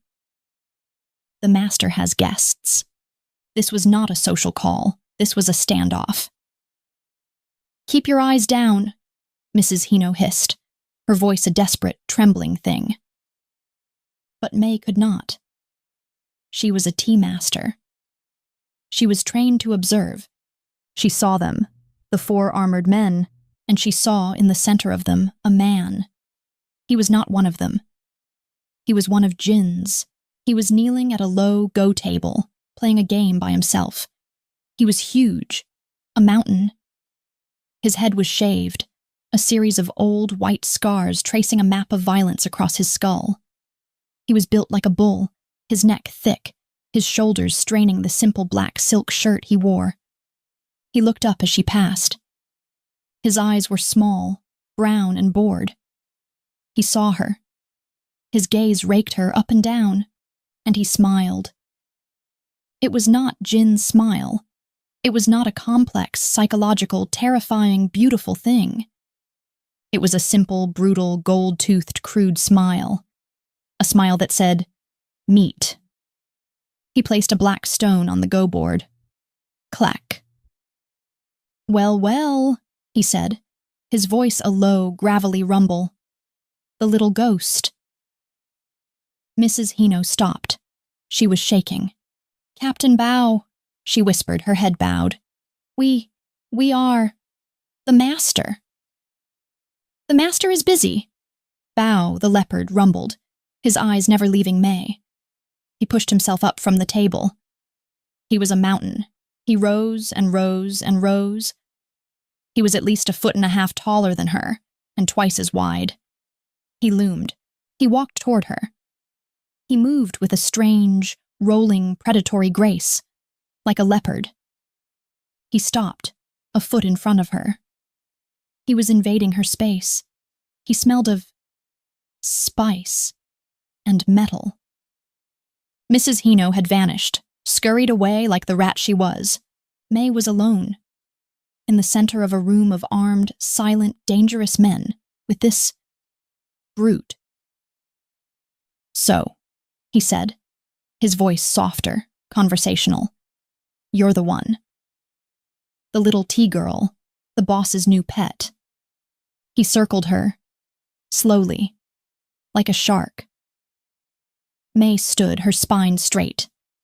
Her hands, hidden in the long, black silk sleeves, were fisted. Discipline. "I heard about your old man," he said, his voice a casual, cruel drawl. "Good with numbers, bad with loyalty. He was weak, like all sentimental men. He was using Jin's word. He had heard. And I heard," he continued, stopping now, directly behind her. She could feel his heat. She could smell the metal. "That the boss collected his debt." He leaned in. His hot, rancid breath was on the back of her neck. "What I can't figure out," he whispered, "is why. Why you? You're just a bird. A little, pale, useless thing." His hand, a huge, scarred, meaty paw, reached out. His thick, blunt finger moved toward her face. "What does he see in you?" May, her heart a cold, hard, hammering drum, her body rigid with a new, cold fury, turned her head. His finger, inches from her cheek, stopped. She met his small, brown, surprised eyes, and with a voice that was not a whisper, not a scream, but a blade of pure, cold ice, she said, "He sees what you will never be allowed to." Chapter 8. The words, cold as a blade of ice, hung in the vast, cavernous room. "He sees what you will never be allowed to." The silence that followed was not the peaceful void of the tea room. It was sharp, metallic, the collective indrawn breath of a dozen hard, violent men. The 2 silent guards by the wall. The 4 armored guests, their tactical leader, even the distant, suited sentinels. Every man in the room who had once been a statue, an abstraction of violence, was now riveted. A tea girl, a pet, a bird, a piece of collateral, and she had just drawn a line in the marble floor with her voice, and dared a Triad captain, the leopard, to cross it. May's heart wasn't a bird, it was a gong. A massive bronze bell struck at its core. The vibration filled her entire body. She was rigid, her blood a solid column of cold. She had spoken. The words were out. There was no taking them back. Captain Bao's small, brown, bored eyes, wide with surprise, narrowed. The surprise was fleeting. 5 seconds of chemical reaction. What followed was slower, darker, heavier. Fury. His broad, scarred, bull-like face flushed red. Hot blood surged up his neck. The gold-toothed smile vanished. His lips peeled back, not into a grin, but a snarl. A low animal sound rumbled from his chest. "You," he breathed. Not a word, a curse. "You bitch." His hand moved, a huge, scarred, meaty paw, once hovering like a grotesque parody of a caress, lunged forward. Not a slap, not a punch. A grab, a crude, violent, possessive act. He was going to seize her, by her hair, her face, her neck, drag her like a doll, show her what he could do. May didn't have time to flinch or breathe. The entire world became that hand, that fast-moving symbol of impulse, of power, of lust. It was 2 inches from her face. Bao! The name, not a shout. Not a whisper. Just spoken. Calm. Flat. From across the marble expanse. From the far side of the room. From the go table. From Jean Lao. Still seated. Still surrounded by his 4 silent, black-armored guests. Still locked in a negotiation. But he wasn't looking at them. He was looking through Bao at her. And he was fascinated, not just impressed. Fascinated. His black, gold-flecked eyes burned, not with anger, but with that same dark delight he'd shown her in the tea room. He had seen. He had heard. He had let it happen. May's realization was cold, sharp, total. This was not an accident. Jin had known Bao would be here. He had broken her routine, starved her, draped her in black silk, paraded her through the war room. He had engineered this. He had placed his pet in the leopard's cage to see which one was stronger. This was not a test for her. It was a test for Bao, a test of loyalty, of discipline, a test to see if his captain, his brute, would dare touch his property. And Bao, in his arrogance, his base brutality, failed. Jin's gaze shifted, slowly, lazily, from May's face to the back of Bao's head. Bao felt it. He shuddered, a violent, involuntary tremor. Captain Bao, Jin said, calm, bored, precise. You disappoint me. A death sentence. Boss, Bao gasped. His voice broke. His hand, still 2 inches from her face, began to retreat, slow and shaky, as if from fire. She was insolent. She was, Jin agreed, smooth as silk. And you were weak. You were sentimental. Their word, her father's sin, Bao's lust, his rage, equated now with love, with failure. You let a bird, Jin mused, a thing, break your discipline. You let sentiment rule you. You are a captain in my triad, a leopard, and you were baited by a mouse. He smiled, the serpent smile. How pathetic. Bao shrank. The mountain collapsed. He turned, bowed, groveling. Boss, Jin Ge, I apologize. It won't happen again. No, Jin said, flat. It won't. He clapped. Once. Sharp. The 2 suited guards by the wall moved. They were on Bao before he could straighten. They didn't grab him. They just flanked him. You are relieved of your post, Jin said, quiet. You will meditate on your failure. For a very long time, you will go to the mountain, and you will think about discipline. Bao's face crumpled. The mountain, prison, exile, ice. Boss. No. Please. Go. Iron. The guards each placed a hand on his massive arms, and Bao, the brute, the leopard, the captain, walked, shuffling, broken. He didn't look at May, he didn't look at anyone. He was a ghost. Gone. Silence returned, but not the same silence. A colder silence. A harder one. Jin had not raised his voice. Had not stood. Had not drawn a weapon. He had, in the middle of a negotiation with armed enemies, exiled his strongest captain. For her. Number. Not for her. Because of her. She was the pressure, the catalyst, the spark. And her words, ice-cold, measured, had lit the fuse. Jin looked at her again. The hunger was back. The delight. He had found her fire. And now he had seen her wield it. A mouse, slaying a leopard. He was beyond impressed. He looked then at the 4 armored guests. Their leader, the cold, pale Scandinavian, hadn't moved. He'd watched the execution with surgical calm. "Now," Jin said, bright again, businesslike. "As I was saying, the price is the price. It is non-negotiable." He looked at Mei, a command. "Mei Ling," he said, voice warm. Too warm, possessive. "You are late for your duties." He pointed. Not to her sanctuary. Not to the tea room. He pointed to the go table. "My guests and I require tea." He wasn't dismissing her. He wasn't hiding her. He was using her. In a room full of war, of weapons, of soldiers. He was showcasing his peace. He was showing them her. His bird, his calm, his control, his power.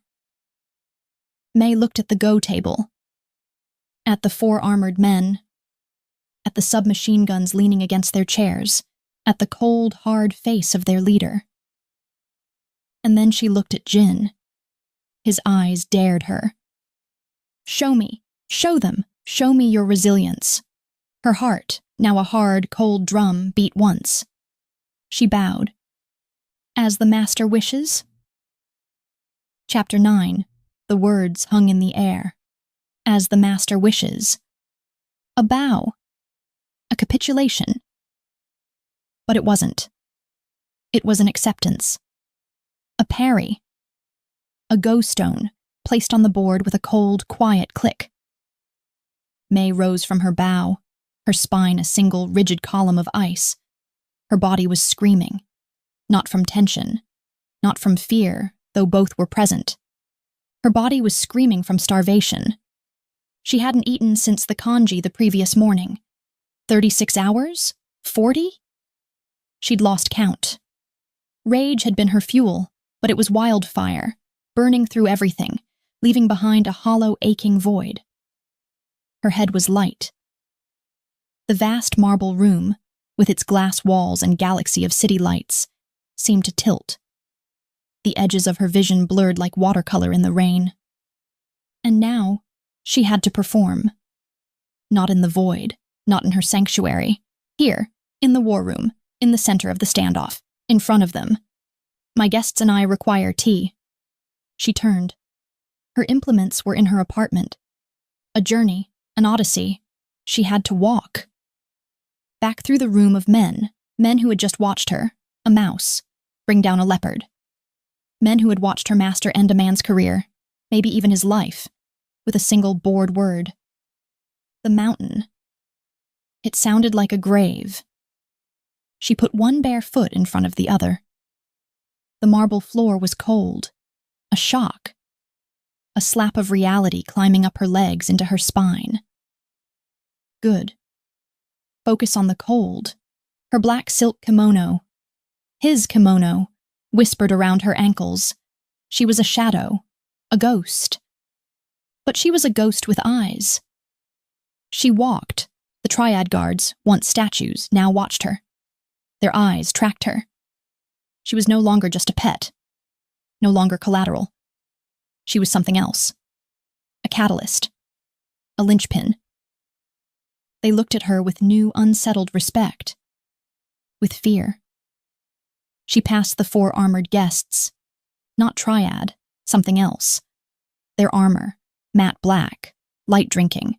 Their weapons, short, compact, efficient. Not pistols, tools for professionals, soldiers, mercenaries, a rival faction. Their leader, the one with the cold, pale, Scandinavian face, watched her. His eyes were ice blue, arctic, hard. He wasn't looking at her as a woman, not as a pet. He was calculating. Jinlao plus this girl equals what? His gaze was dissecting, not hungry like Jin's, just analytical. She dropped her eyes. She was not for him to read. She reached her apartment. The door was ajar. Mrs. Hino was gone, hiding. May entered her gray, sterile room, her sanctuary, her cell. Her zipped, battered canvas suitcase was on the floor. She knelt. Her vision swam. The room tilted violently. Breathe. She pressed a hand to the rug to steady herself. Discipline. Gong fu, not just grace, control. The mind over the body. Her body was weak. Her mind was a razor. She unzipped the bag. The click of the zipper was a gunshot in the silence. Her implements, chasen, the whisk, chashaku, the scoop, fukusa, the silk cloth, and the chawan, her mother's kintsugi bowl. She lifted it. Her hands shook, not from fear but from hunger. She stared at the golden seam. Pressure breaks things. You can coat a crack in gold, but the crack is still there. He was sentimental. Like you. She had faced Bao, the leopard, with ice, because Jin had unleashed her fire. And now, she had to face them. Icemen, soldiers. She had to perform his ritual, the ritual of peace, in a room full of war. It wasn't a mockery. It was a weapon. Jin was wielding her calm, her grace, her discipline, showing these brutes, these icemen, that he had so much power he could sit, mid-conflict, and drink tea. Showing them he had tamed the wild, tamed her. Number. She looked again at the golden seam. He hadn't tamed her. He had found her. He sees what you will never be allowed to. She wasn't a pet. She was his unleashed demon. A demon of stillness.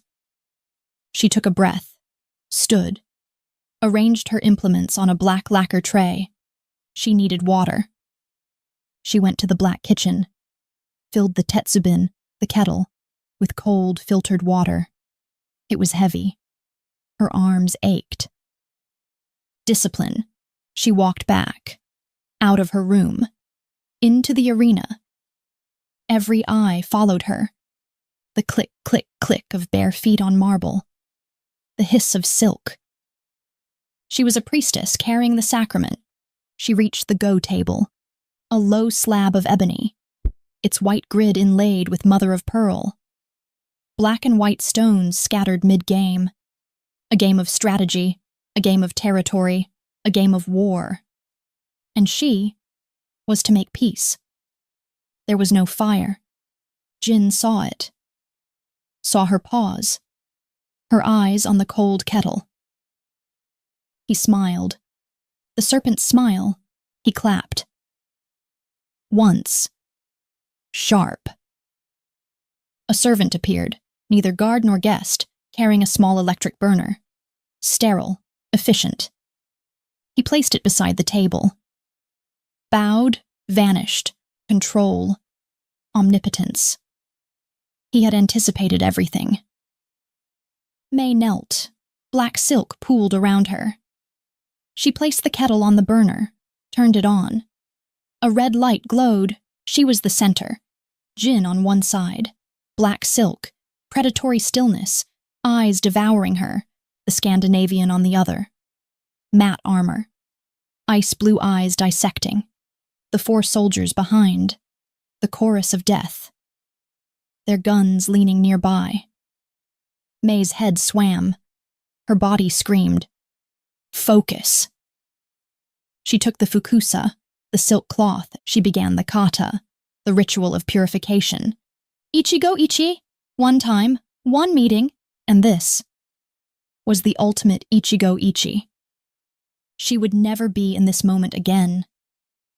Kneeling at a war table, surrounded by killers, starving, preparing tea for her father's murderer. The absurdity almost made her laugh. She crushed it. Discipline. She folded the silk. Perfect. Precise. She purified the chashaku, the scoop. She purified the natsume, the tea caddy. Her hands did not shake. It was a miracle.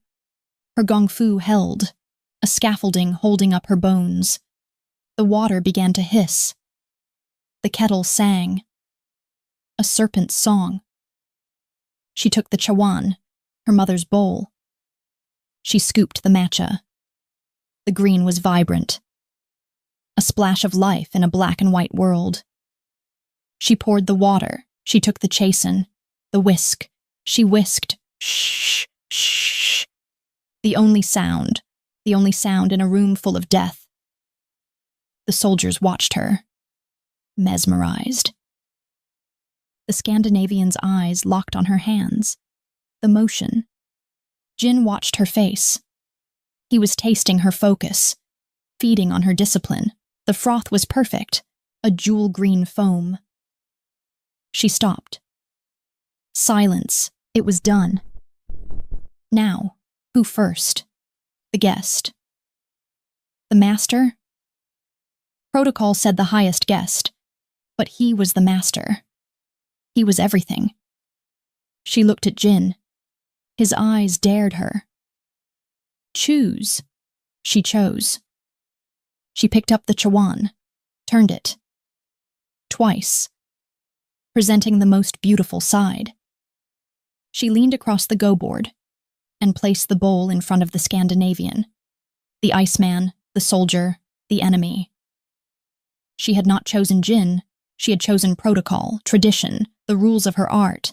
The Scandinavian looked at the bowl, then at her. May bowed, head low. Duzo, she whispered. Please. She waited. He looked at Jin. Jin was not smiling. He was not angry. He was unreadable, waiting. The Scandinavian, he had no name, lifted his hand. A black armored glove, a machine, and with that brutal, mechanical hand. He reached for the delicate, cracked golden bowl. Chapter 10, The Hand. Black, articulated, mechanical. Built from high-impact polymers, carbon fiber, and tactical, non-reflective dullness. A hand designed to crush, to wield a weapon, to end a life. And it was reaching for her mother's bowl. May's breath, trapped like a bird in her lungs, stopped. This was a new, cold, profoundly intimate violation. Worse than Bao's crude, fleshy attempt. This wasn't lust. It was an abstraction of violence. A machine about to touch a memory. The Scandinavian's ice-blue eyes were locked on the bowl. Not on her. Not on Jin. He was studying the kintsugi. His huge, black-gloved fingers, brutal and inhuman, moved with strange care. He didn't grab the bowl, he cupped it, lifted it from the black lacquer tray with a slow, improbable reverence. The reverence of a professional. A man who understood tools. A man who understood weapons. He was seeing the chawan not as art, but as weapon. He held the bowl like a ceramic egg in his massive black claw. The contrast was grotesque, and beautiful, and terrifying.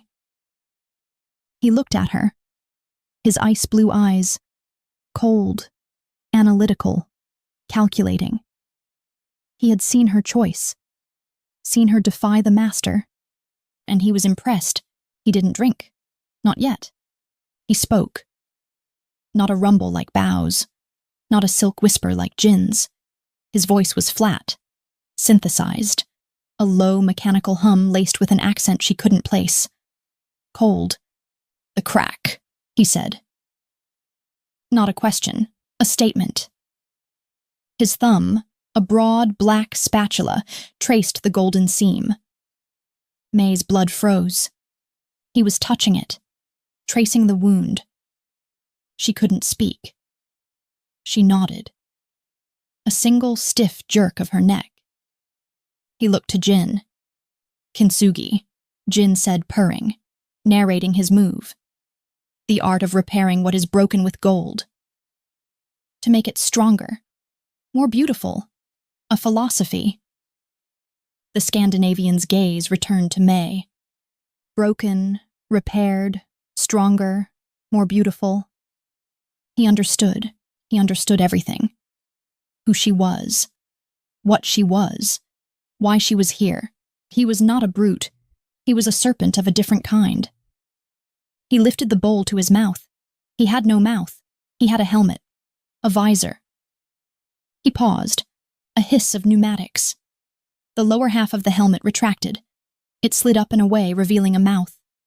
Pale, thin-lipped, scarred from lip to chin, a crack of his own. He drank. Not a sip, not a taste. He drained the bowl in 3 short gulps, an engineer taking fuel. He set the bowl back on the tray. The click of ceramic on lacquer. The helmet sealed shut. He looked at Jin. "Good," he said. He wasn't talking about the tea. He was talking about her, about the performance, about Jin's power. He was conceding the round. May's head spun. The hunger, the void. It was yawning wide. She had to move. She had to continue. The master. She took the chawan. It was warm from his mouth, from the machine. She turned to the tetsubin, ladled the water, purified the bowl. The kata, the ritual, intact. Her hands were not shaking. She was not May. She was gong fu. She was discipline. She was a demon of stillness. She wiped the bowl, wiped away his touch. She prepared the second bowl.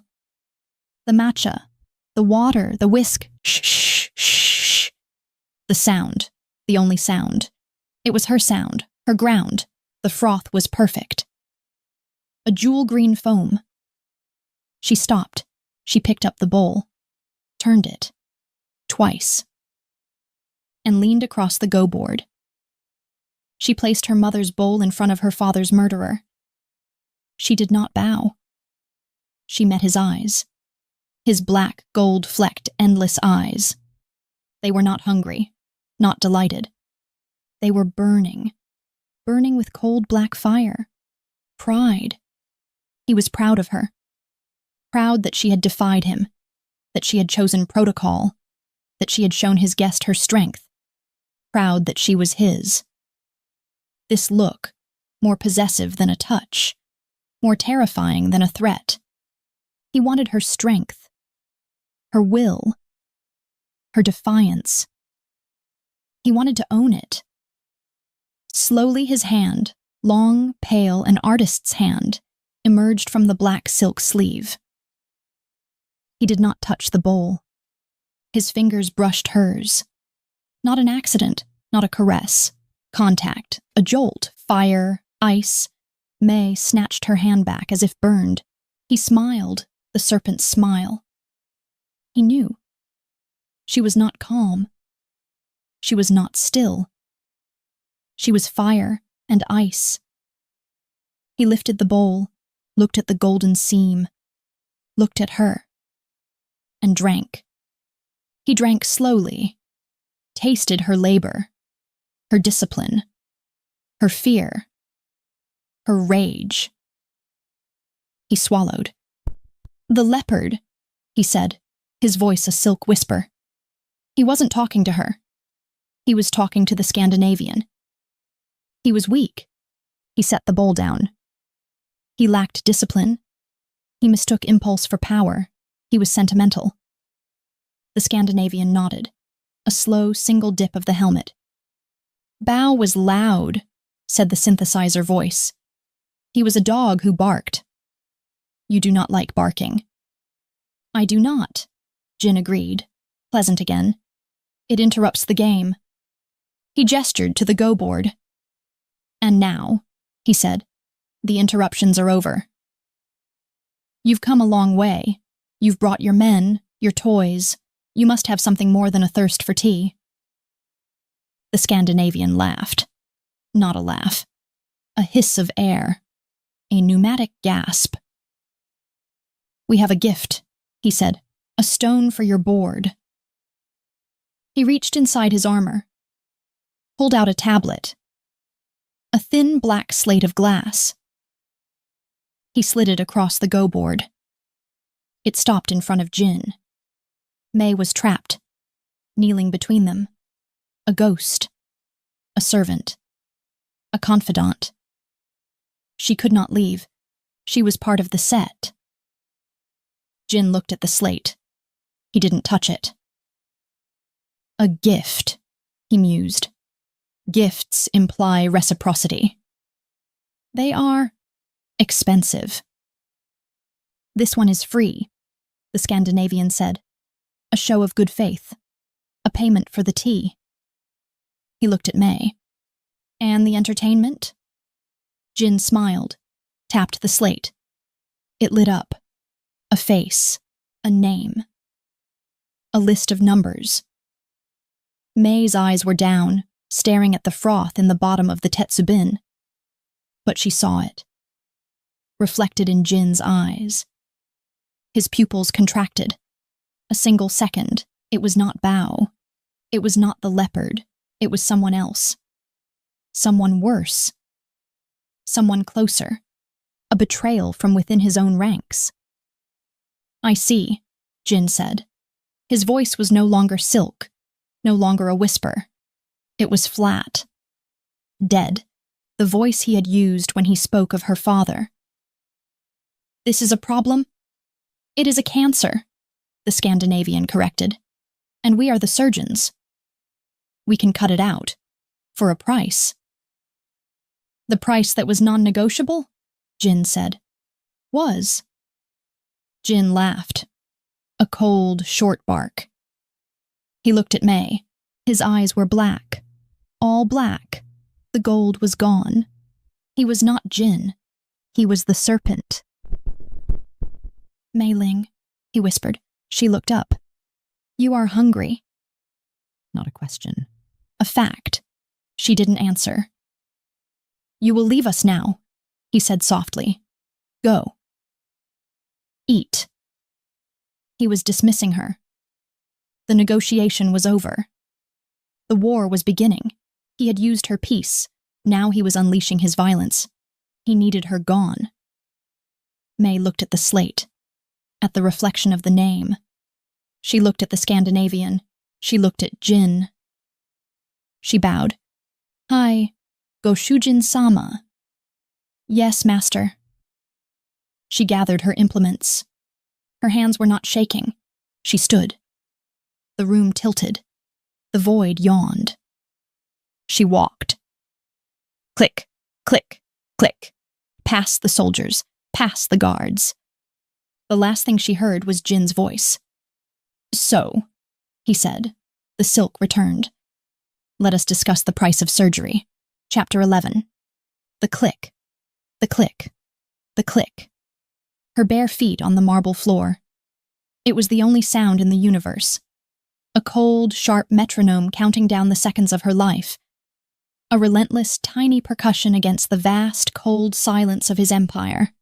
She had been dismissed. Go. Eat. A command.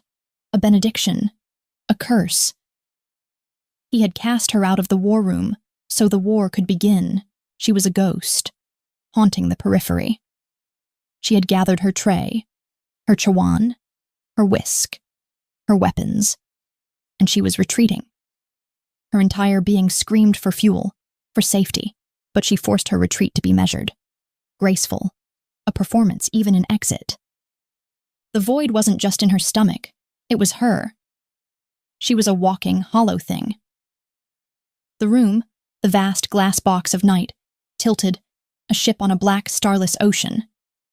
The go table, with its two serpents, their heads bowed over a slate of light, was the shore, and it was receding, fading into a puddle of light and shadow. She was drifting away from the center of power. Her back was to them, a terrible, vulnerable position. Every nerve in her spine was alight. 1,000 needles of awareness. She could be shot. A stray bullet. A surgical strike. A loose end to be tidied. Number. He would not let her be harmed. She knew this. It was not a comfort. It was a fact. A cold, hard stone in the void of her stomach. It did not warm her. It anchored her. She was his. And he protected his property. His fingers brushed hers. A jolt. Fire. Ice. The memory was a brand. It seared her skin, a static charge that leapt from his flesh to hers, an imprint left on her nerves. She snatched her hand back, and he smiled. He knew. He had done it on purpose. It was a test, a probe, a taste. She reached her door, her cell, her sanctuary. She slid it open. The hiss of wood on track was deafening. She slid it closed. Silence. A new silence. Not the void's peaceful emptiness. Not the war room's tense hush. This was a gray, padded, sterile silence. The silence of a tomb. The silence of waiting. Her tray was heavy, her implements, her mother's bowl. She placed it on the low table. She knelt. She looked at her hands. They were shaking. Now they were shaking. A violent, uncontrollable tremor, a storm, the discipline, the gong fu, the scaffolding that had held for hours. It had braced her spine, steadied her hands, cleared her mind. And now, in the silence, in the safety, it collapsed. Her body was betraying her. Number. Her body was screaming the truth. She was terrified. She was starving. She was furious. And she was alive. Go. Eat. The master's command. She looked at her kitchen, the black, sterile box. She rose. Her legs were water, jelly. They buckled. She stumbled. She caught herself on the wall. The cool painted surface was a shock. Pathetic. Bow's word. A ghost's insult. Number, Jin's word. Discipline. She straightened. She pushed off the wall. She willed her muscles to obey. She walked. Click, click, click. Her own feet on her own floor. She opened the refrigerator. It was not empty. It was not full. It was perfect. A single tray. A black lacquer tray. On it, a single porcelain bowl. Covered. And next to it, a note. Mrs. Hino. Number. The calligraphy was not hers. It was too perfect, too strong. A man's hand. Bold black strokes of ink. A single character. Shoku. Eat. May's blood ran cold. It was not Mrs. Hino. It was him. He had known. He had known she would be starving. He had known she would return here. He had known she would need fuel. He had anticipated everything. The burner for the tea, the food for the void. She was not a confidant. She was not a pet. She was a pawn, a stone on his board, a valuable piece, and he took care of his pieces. She took the bowl. It was cold. She placed it in the microwave, a sterile white box. She pressed the buttons. The hum violated the silence. A dull, mechanical drone. She waited. She looked at her reflection in the black microwave door. A ghost. A wraith. In his black silk. Her hair a storm. Her eyes 2 black holes. Hollow, starved. Who are you? I am Mei Ling. I am the tea master. I am the daughter of a sentimental man. The microwave beeped. A shrill, modern insult. Twice. 3 times. She took the bowl. It was hot. The heat seared her cold hands. A good pain. She carried it to her low table. She sat. She knelt. Caesar. Discipline. Even now. Especially now. She lifted the lid. Steam. A cloud of heaven. It rose in a spiral, carrying the scent of ocean and earth. It was congee. But not the simple white gruel of her childhood. Not the watery sustenance of her past. This was Jin's congee. The rice was perfectly broken. A creamy ivory ocean. And in it, treasures. Abalone, jewel black and pearly. Scallops, sweet white morsels, goji berries, red tears, shreds of ginger, gold, Kintsugi in a bowl, brokenness and luxury fused together. It was sustenance. It was power. It was wealth. It was him. He was feeding her his power, reminding her of his control. She picked up the spoon. A porcelain spoon. Cold. She dipped it in. She lifted it to her lips. Her hands were not shaking. Discipline returned. She ate. The heat was a shock. The flavor, an explosion. Salt, sweet, ocean, earth, umami, a profound depth that coated her tongue. It hit the void in her stomach and detonated. Life. She ate. She did not devour. She did not rush. She tasted. She honored Ichigo Ichie. She honored this bowl. She honored this moment. She was eating her master's food, in her master's cage. After surviving her master's test. Fire. Ice. His fingers brushed hers. The jolt. It returned, stronger. She stopped. The spoon hovered. What was that? It was not hate. It was not fear. Those were cold. This was hot. It was something else. A current. A wire. A live wire. He had touched her. Deliberately. And she had reacted. Instinctively. Not with ice, but with fire. He knew. He knew she was not calm. He knew she was fire. And he wanted to play with it. He wanted to see it burn. She ate. The food was strength. The strength was clarity. The Scandinavian, the surgeon, his crack. He was not a brute. He was like Jin, a different serpent. They were negotiating a price, the price of surgery, a betrayal from within his own ranks. The slate, the reflection in Jin's eyes. He had not been surprised. Not surprised. He had been disappointed. That flat, dead voice, the voice for her father. He was sentimental. The ultimate sin.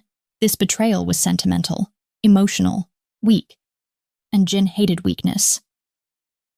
She finished the kanji. She wiped the bowl clean.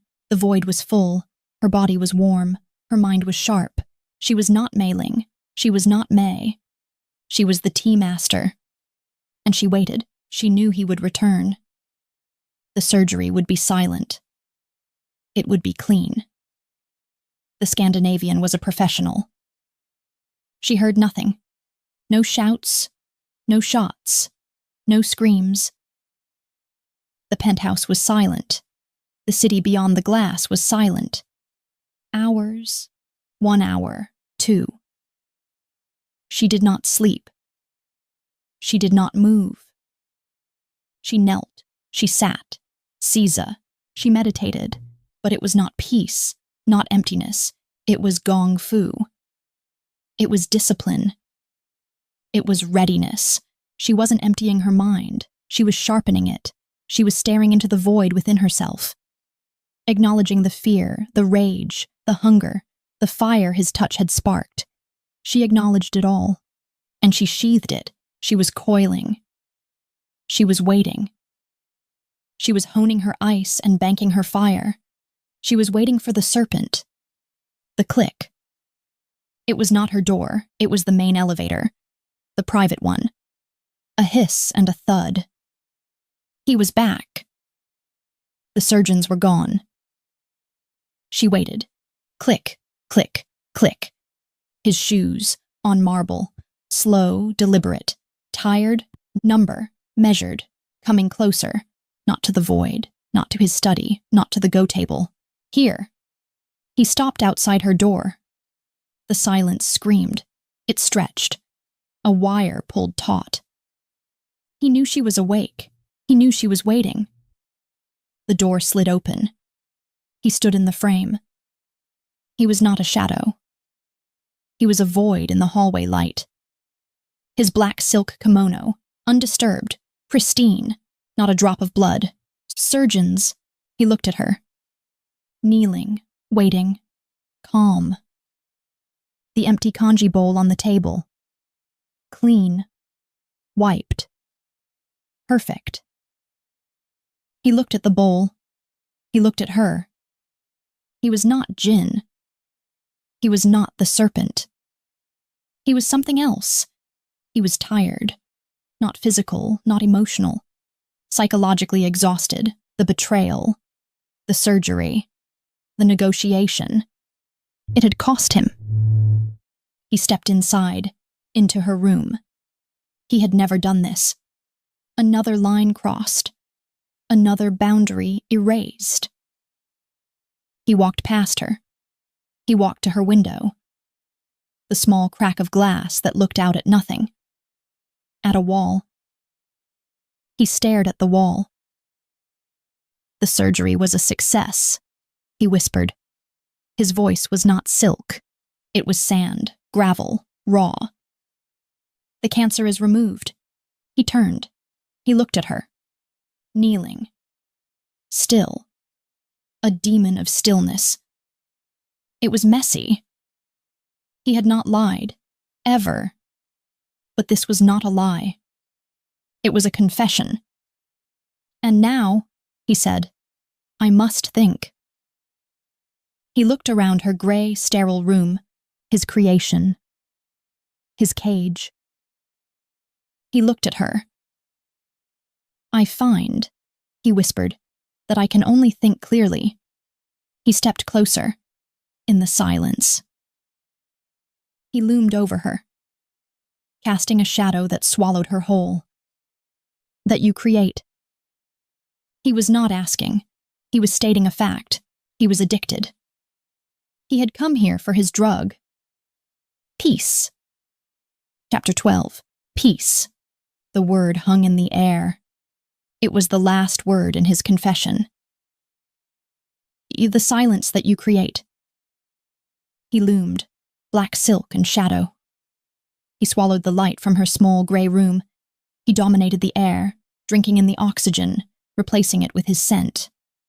Sandalwood, ozone, and something else. Metallic, faint, blood. It was messy. He was addicted. To her, number. Not to her. To the silence, to the peace. He was addicted to an effect she produced. She was not a person. She was a drug, a thing, a tool. Her fire, sparked by his touch, turned to ice. A cold, brittle fury. She had endured bow, survived the leopard, faced the surgeon, served the serpent, and this was her reward. To be reclassified. From collateral to narcotic. He didn't move. He stood. Looming. Breathing. This was the thinking. He hadn't come here to speak. He had come to be. To use her silence as a whetstone, to sharpen his mind after the messy surgery. He was using her presence to calm the violence within him. The air was screaming. The silence was deafening. He closed his eyes. A flicker of black lashes against pale skin. It was the most vulnerable thing she had ever seen him do. An act of absolute trust. Or absolute arrogance. He knew she would not move. He knew she would not strike. She was his peace. And in that moment, with his eyes closed, as he breathed in her silence, a thought detonated in her mind. The debt. It's over. The betrayal.